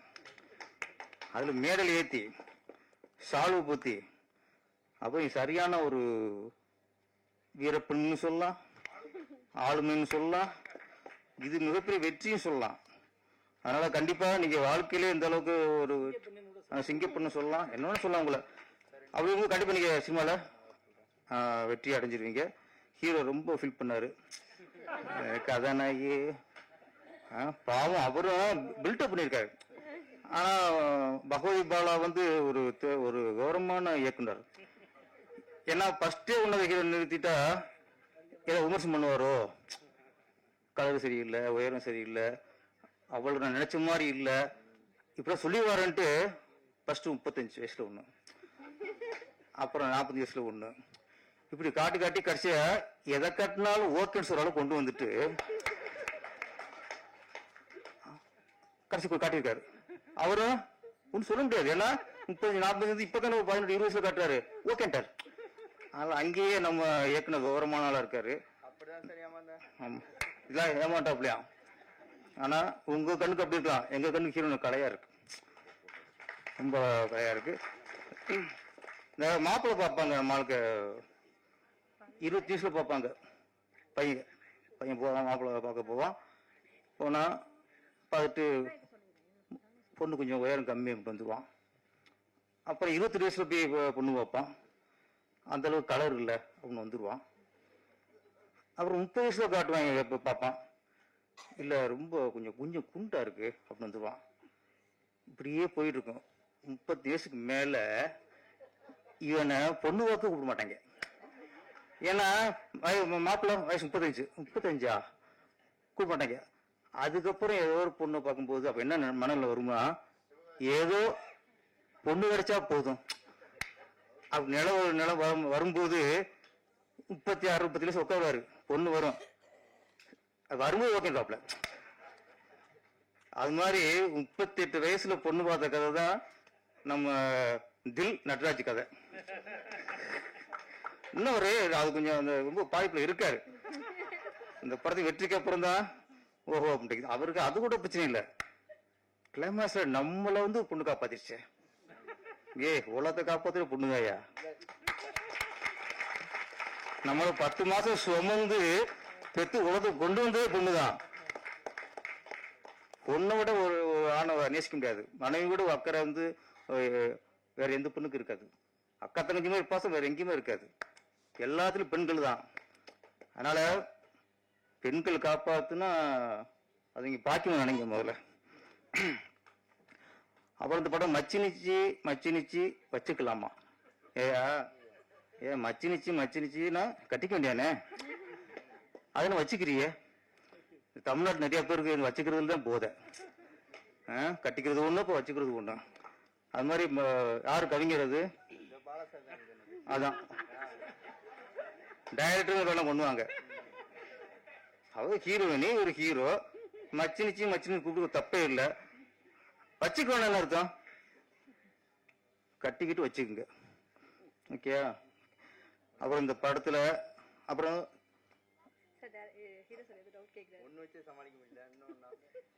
பாருங்க, அது ஒன்னே சமாளிக்க முடியலையா? அதெல்லாம் பழகி போகும்பா உங்களுக்கு. இங்கெல்லாம் 3 நாளா வச்சு சமாளிச்சுக்கிட்ட போய் கத்துக்குங்க. சிவசம்பு டைட்டில் நான் சுந்தர்சிக்கு நன்றி சொல்லணும். எனக்கு அண்ணன் சொன்னாரு, அதான் இங்க பெருந்தன்மை. பெரிய இயக்குனர் ஏன் வெற்றி அடைஞ்சிருக்காங்கன்னா உனக்கு கொடுத்துட்டாருங்க. ஒரு டைட்டிலையோ ஒரு கதையோ யாராவது கேட்டு உடனே கொடுக்குறாங்கன்னா அவங்க உண்மையான திறமைசல் அர்த்தம். ஒரு டைட்டில் தான், இதை விட்டு எனக்கு ஒண்ணுமே வழி இல்லை அப்படின்னா உனக்கு ஒண்ணும் இல்லைன்னு அர்த்தம். எனக்கு இந்த கதை போச்சுன்னா, சில கதையெல்லாம் நம்ம நினைக்கிற ஒன்று வரும். ஐயோ என் கதை போச்சுன்னு உட்காந்தீங்க, வாழ்க்கை முடங்கி போயிடும். ஒண்ணு போனானையா நான் திங்க் பண்ண முடியும் அப்படின்னா வரும். உண்மையான கற்பனையாளன், உண்மையான திறமைசாலி ஒரு கதையிலையும் ஒரு டைட்டிலும் முடங்க மாட்டான். ஆனா சுந்தர்சிக்கு வந்து இதுல இருந்து நம்ம நன்றிய சொல்லிக்கணும். இந்த சிவசம்போ அப்படிங்கிறது திருவண்ணாமலை என்னோட படம் வந்து தெலுங்குல ரீமேக் ஆச்சு, டப்பிங் ஆச்சு. டப்பும் போது தெலுங்குல அந்த படத்துக்கு பேரு சிவசம்போ, நல்ல ஹிட்டு. ஆமா, இப்போ நான் கூட ஃபர்ஸ்ட் போன் தான் சொன்னாங்க, சிவசம்போ படத்துக்கு ஆடியோ வந்துருங்க சார்ன்ட்டு. நான் என்ன ஏதுன்னு விசாரிக்கல. பகவதி படா டைரக்டர் சிவசம்போ, நான் கூட ஆன்மீகம் கலந்துருக்கும் போல இருக்கு அப்படின்னு ஓகேன்ட்டேன். வெறும் பெண்ணிகமா இருக்கு. அதுவும் பார்த்தா அந்த மச்சினிச்சு பாட்டுல அது கேமராமேனோட டேஸ்டா டைரக்டர் டேஸ்டான்னு தெரியல. ஹீரோனுக்கு ஃபேஸை க்ளோஸ்ல கட்டின விட தொப்புல கட்டினது அதிகம். திரும்ப சாங் கூட போட்டு பாருங்க, அங்கெங்கதான் ஹீரோன் முகம் தெரியுது. அப்புறம் ஃபுல்லா இதுல வேற பச்சை வந்தி வேற, தொப்புள்ள பம்பரை விட்டுருக்காங்க, ஆம்லெட் போட்டிருக்காங்க. முதல்ல ஒரு பச்சை வந்தி விடுவாருங்க, அது என்ன டெஸ்ட்னே தெரியல எனக்கு. ஒரு பச்சை வந்தி விட்டு என்னன்னா தொப்புல போனா பச்சை வந்தி நிறம் மாறுதா, அந்த பொண்ணு கலர் கேட்க மாறுதா மாறலையா? அது மாறல. அது வந்து மரத்துல மாறும், வயிற்று எப்படி மாறும்? அது தன் மறந்துருக்கும், தன் குணத்தையும் மறந்துருக்கும், மறந்துருச்சு. இந்த மாதிரி நிறைய விஷயங்கள்ல அதான் சிவசம்பூன்னு நான் வந்து அப்படி நினைச்சிருந்தேன், ஒரு ஆன்மீகம் அப்படின்ட்டு. இப்பெல்லாம் அப்படி கதை டைட்டில் வைக்கிறதே கொஞ்சம் சிக்கலா இருக்கு. இப்போ சிவசம்போ, ஓம் சக்தி, முருகா இவ்வளோ வச்சுங்களே, டைரக்டர் சங்கியோன்றாங்க, சாமி பேர் ஆயிக்கிறானுங்க. இப்போ அப்படி ஆயிப்போச்சு இப்போ உலகத்துல. இப்பெல்லாம் இப்போ சூப்பர் ஸ்டார் ரஜினிகாந்த் வந்து அப்ப எடுத்துட்டாரு அண்ணாமலைன்ட்டு, இப்ப எடுக்க முடியுமா? அண்ணாமலை பேர் வைக்க முடியுமா? ஓ அண்ணாமலை பேர் வச்சிருக்காரு, ஓ இவர் அந்த கட்சியோ ஒரு சங்கியோ அப்படின்வாங்க. இதுக்கப்புறம் அண்ணாமலை பேர் வைக்க முடியாது. திருவண்ணாமலை வைக்கிறது டவுட் தான் இருக்கலாம். நீங்க அந்த அளவுக்கு 100 அண்ணாமலை மேலே வந்துட்டாரா? அது எப்படி சிக்கலாக போச்சு. இப்போ இந்த சிவசம்பு, அண்ணாமலை, அருணாச்சலம், படையப்பா இதெல்லாம் நம்ம கொஞ்சம் கஷ்டம்தான். அதனால் சிவசம்பு பேர் வச்சாலும் நம்ம வந்து ஆன்மீகம் நினைச்சோம், இருந்தாலும் நல்ல விஷயம். டேரக்டர் சொல்லியிருக்காரு, பெண்கள் நம்ம நினச்சிருக்கோம் பெண்கள் வந்து இன்னைக்கு விடுதலை அடைச்சிருச்சு, பெண்கள் வந்து இன்னைக்கு ஆணுக்கு நிகராக வந்துட்டாங்க அப்படின்னு நம்ம நினச்சிக்கிட்டு இருக்கோம். இந்தியா சுதந்திரம் அடைச்சிருச்சு, இந்தியா ஒரு சுதந்திர நாடு என்பது எவ்வளவு ஒரு பொய்யோ. சுதந்திரம் அடைச்சிருச்சு, சுதந்திரம் கொடுத்துட்டான், நாம சுதந்திரமா இருக்குமா? அதே மாதிரி பெண்கள் விடுதலை அப்படித்தான். பெண்கள் விடுதலை நம்ம சொல்லிக்க வேண்டியதான், அவங்களுக்கு விடுதலை இல்லை. அன்னைக்கு காந்தியடிகள் சொன்னாரு, சுதந்திரம் அடைஞ்சதுக்கப்புறம் காந்தியடிகள் என்ன சொன்னாரு, என்னைக்கு இரவு 12 மணிக்கு பெண்ணு நகையெல்லாம் போட்டுட்டு தனியா போறாங்களோ, தனியா போய் அவங்களுக்கு எந்த பாதிப்புலையோ அன்னைக்கு தான் நம்ம நாடு உண்மையா சுதந்திரம் அடைச்சிருந்தாரு. இன்னைக்கு நைட்டு ஒரு பொண்ணு நகையெல்லாம் போட்டு தனியா போச்சுன்னா நகையும் போச்சு, கற்பும் போச்சு. அன்னைக்கே நகை தான் போயிருச்சு, இன்னைக்கு கற்பும் போயிடும். ஆனா இன்னைக்கு நம்ம சொல்லிக்கிருக்கோம், பெண்கள் தூக்கி கொண்டாடிக்கலாம். இன்னைக்கு நாகரிகம் பெருக படிப்பு அறிவுலாம் கூட அன்னைக்கு இருந்ததை விட இன்னைக்கு பெண்கள் நிலைமை மோசமா இருக்கு. அதை நம்ம ஒத்துக்கணும். அந்த விஷயத்தை தான் நம்ம இயக்குனர் பகவதி பாலா கூடியிருக்கிறாரு. இந்த பாட்டு ஒன்று வந்துச்சு, புரட்சி பெண்ணே புதுமை பெண்ணுன்ட்டு. கவிஞர் நாள் வரிகள் சூப்பராக இருந்தாங்க. ஆமா மேடம், உங்க பேரு கவிதா குப்புசாமி. ஒரு வரிகள் அப்படியே பெண்ணினத்துக்கு எழுதப்பட்ட ஒரு வரி ரொம்ப நல்லா இருந்துச்சுமா.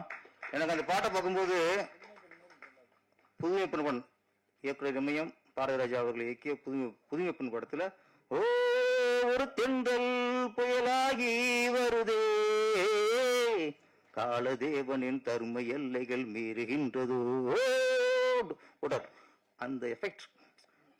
அதே மாதிரி அந்த பொண்ணு க்ளோஸ்அப், நிறைய க்ளோஸ்அப் யூஸ் பண்ணி இந்த மச்சிரு க்ளோஸ்அப் போடல, அதை இங்கே ஈக்குவல் பண்ணிட்டாரு. இங்கே க்ளோஸ்அப் தான் எல்லாங்களும் முறைக்குது பொண்ணு. ரெஜினாவுக்கு வாழ்த்துக்கள். இந்த படம் மிகப்பெரிய வெற்றி அடைந்து கதாநாயகன் நம்ம தில் நடராஜுக்கு அடுத்த படத்துல இன்னும் நல்ல இளம் கதாநாயகர்கள் ஒரு மண்பு இல்லைன்னு டைட்டில் வச்சுட்டு ஒரு படம் எடுங்க, அப்பதான் ஒரு திருப்தி அடைவாரு. பகவதி பாலா அந்த மன்மதிலே 2 அப்படின்னு சொல்லிட்டு ஒரு 10-15 பொண்ணுல போட்டு படம் எடுத்து விடுங்க அப்படியே. ஆமா இல்ல என்ன நினைச்சுட்டு வச்சு சொல்ல வந்தது இல்ல. ஓகே இருந்தாலும் பரவாயில்ல. அடி இருக்கு கல்யாணம் ஆச்சா? நைட்டு கொஞ்சம் நோட் பண்ணிக்கோமா. 35-40 ஃபீல் பண்ணியிருக்காரு, நோட் பண்ணிக்கங்க. இந்த படம் மிகப்பெரிய வெற்றி அடைய வேண்டும். பகவதி பாலா 16 பெற்று பெருவாழ் வாழ்வுனாங்கல்ல, இதுவரைக்கும் 16 படம் பண்ணிட்டாரு. இன்னும் நிறைய படங்கள் பெற்று டைரக்டர் ராமானந்த சாருடைய பேர் அடிக்கடி இங்கே அடிபட்டது. அவர் என்னோட குருநாதர். ஆமா அண்ணா, உங்களை அவர் என்ன கூட சொன்னதில்லை, டைரக்டர் ராமநாதன் மாதிரி சொன்னதில்லை, ஆனால் உங்களை சொல்றாங்க. அதுக்கு நான் பெருமைப்படுறேன். இன்னைக்கு என்னோட குருநாதர் பேர் இன்னைக்கு ஒழிச்சுக்கிட்டு இருக்கு, அதுக்கு நான் பெருமைப்படுறேன். அனைவருக்கும் நன்றி, வணக்கம். சீடி வெளியிட போறோம். அதுக்கப்புறம் எல்லாருக்குமே டிஃபன் எல்லாமே ரெடி பண்ணிருக்கிறோம், யாரும் சாப்பிடாம போயிட வேண்டாம். அதுக்கப்புறம் ட்ரெய்லரு சாங் பார்க்காதவங்களுக்கு திரும்ப போடுறோம். ஸோ பார்க்காதவங்க திரும்ப ட்ரெய்லர் சாங் பார்த்துருங்க, லேட்டாக வந்து பேசுங்க. ஸோ முடிச்சுட்டு எல்லாருக்குமே டிஃபன் ரெடியா இருக்கு, சாப்பிட்டு தான் போகணும். நிகழ்ச்சியில் அடுத்த நிகழ்வாக இசைத்தட்டு வெளியிடும் விழா. சோ இசைத்தட்டை வெளியிடுவதற்காக நமது படத்தின் கதாநாயகன் நடராஜன் சார் வெளியிட, அதனை பெற்றுக்கொள்வதற்கு ஜஸ்டிஸ் SK கிருஷ்ணன் சார், நீதியரசர் அவர்கள் மற்றும் டைரக்டர் பேரரசு மற்றும் மேடையில் உள்ள அனைவரையும் அழைக்கின்றோம்.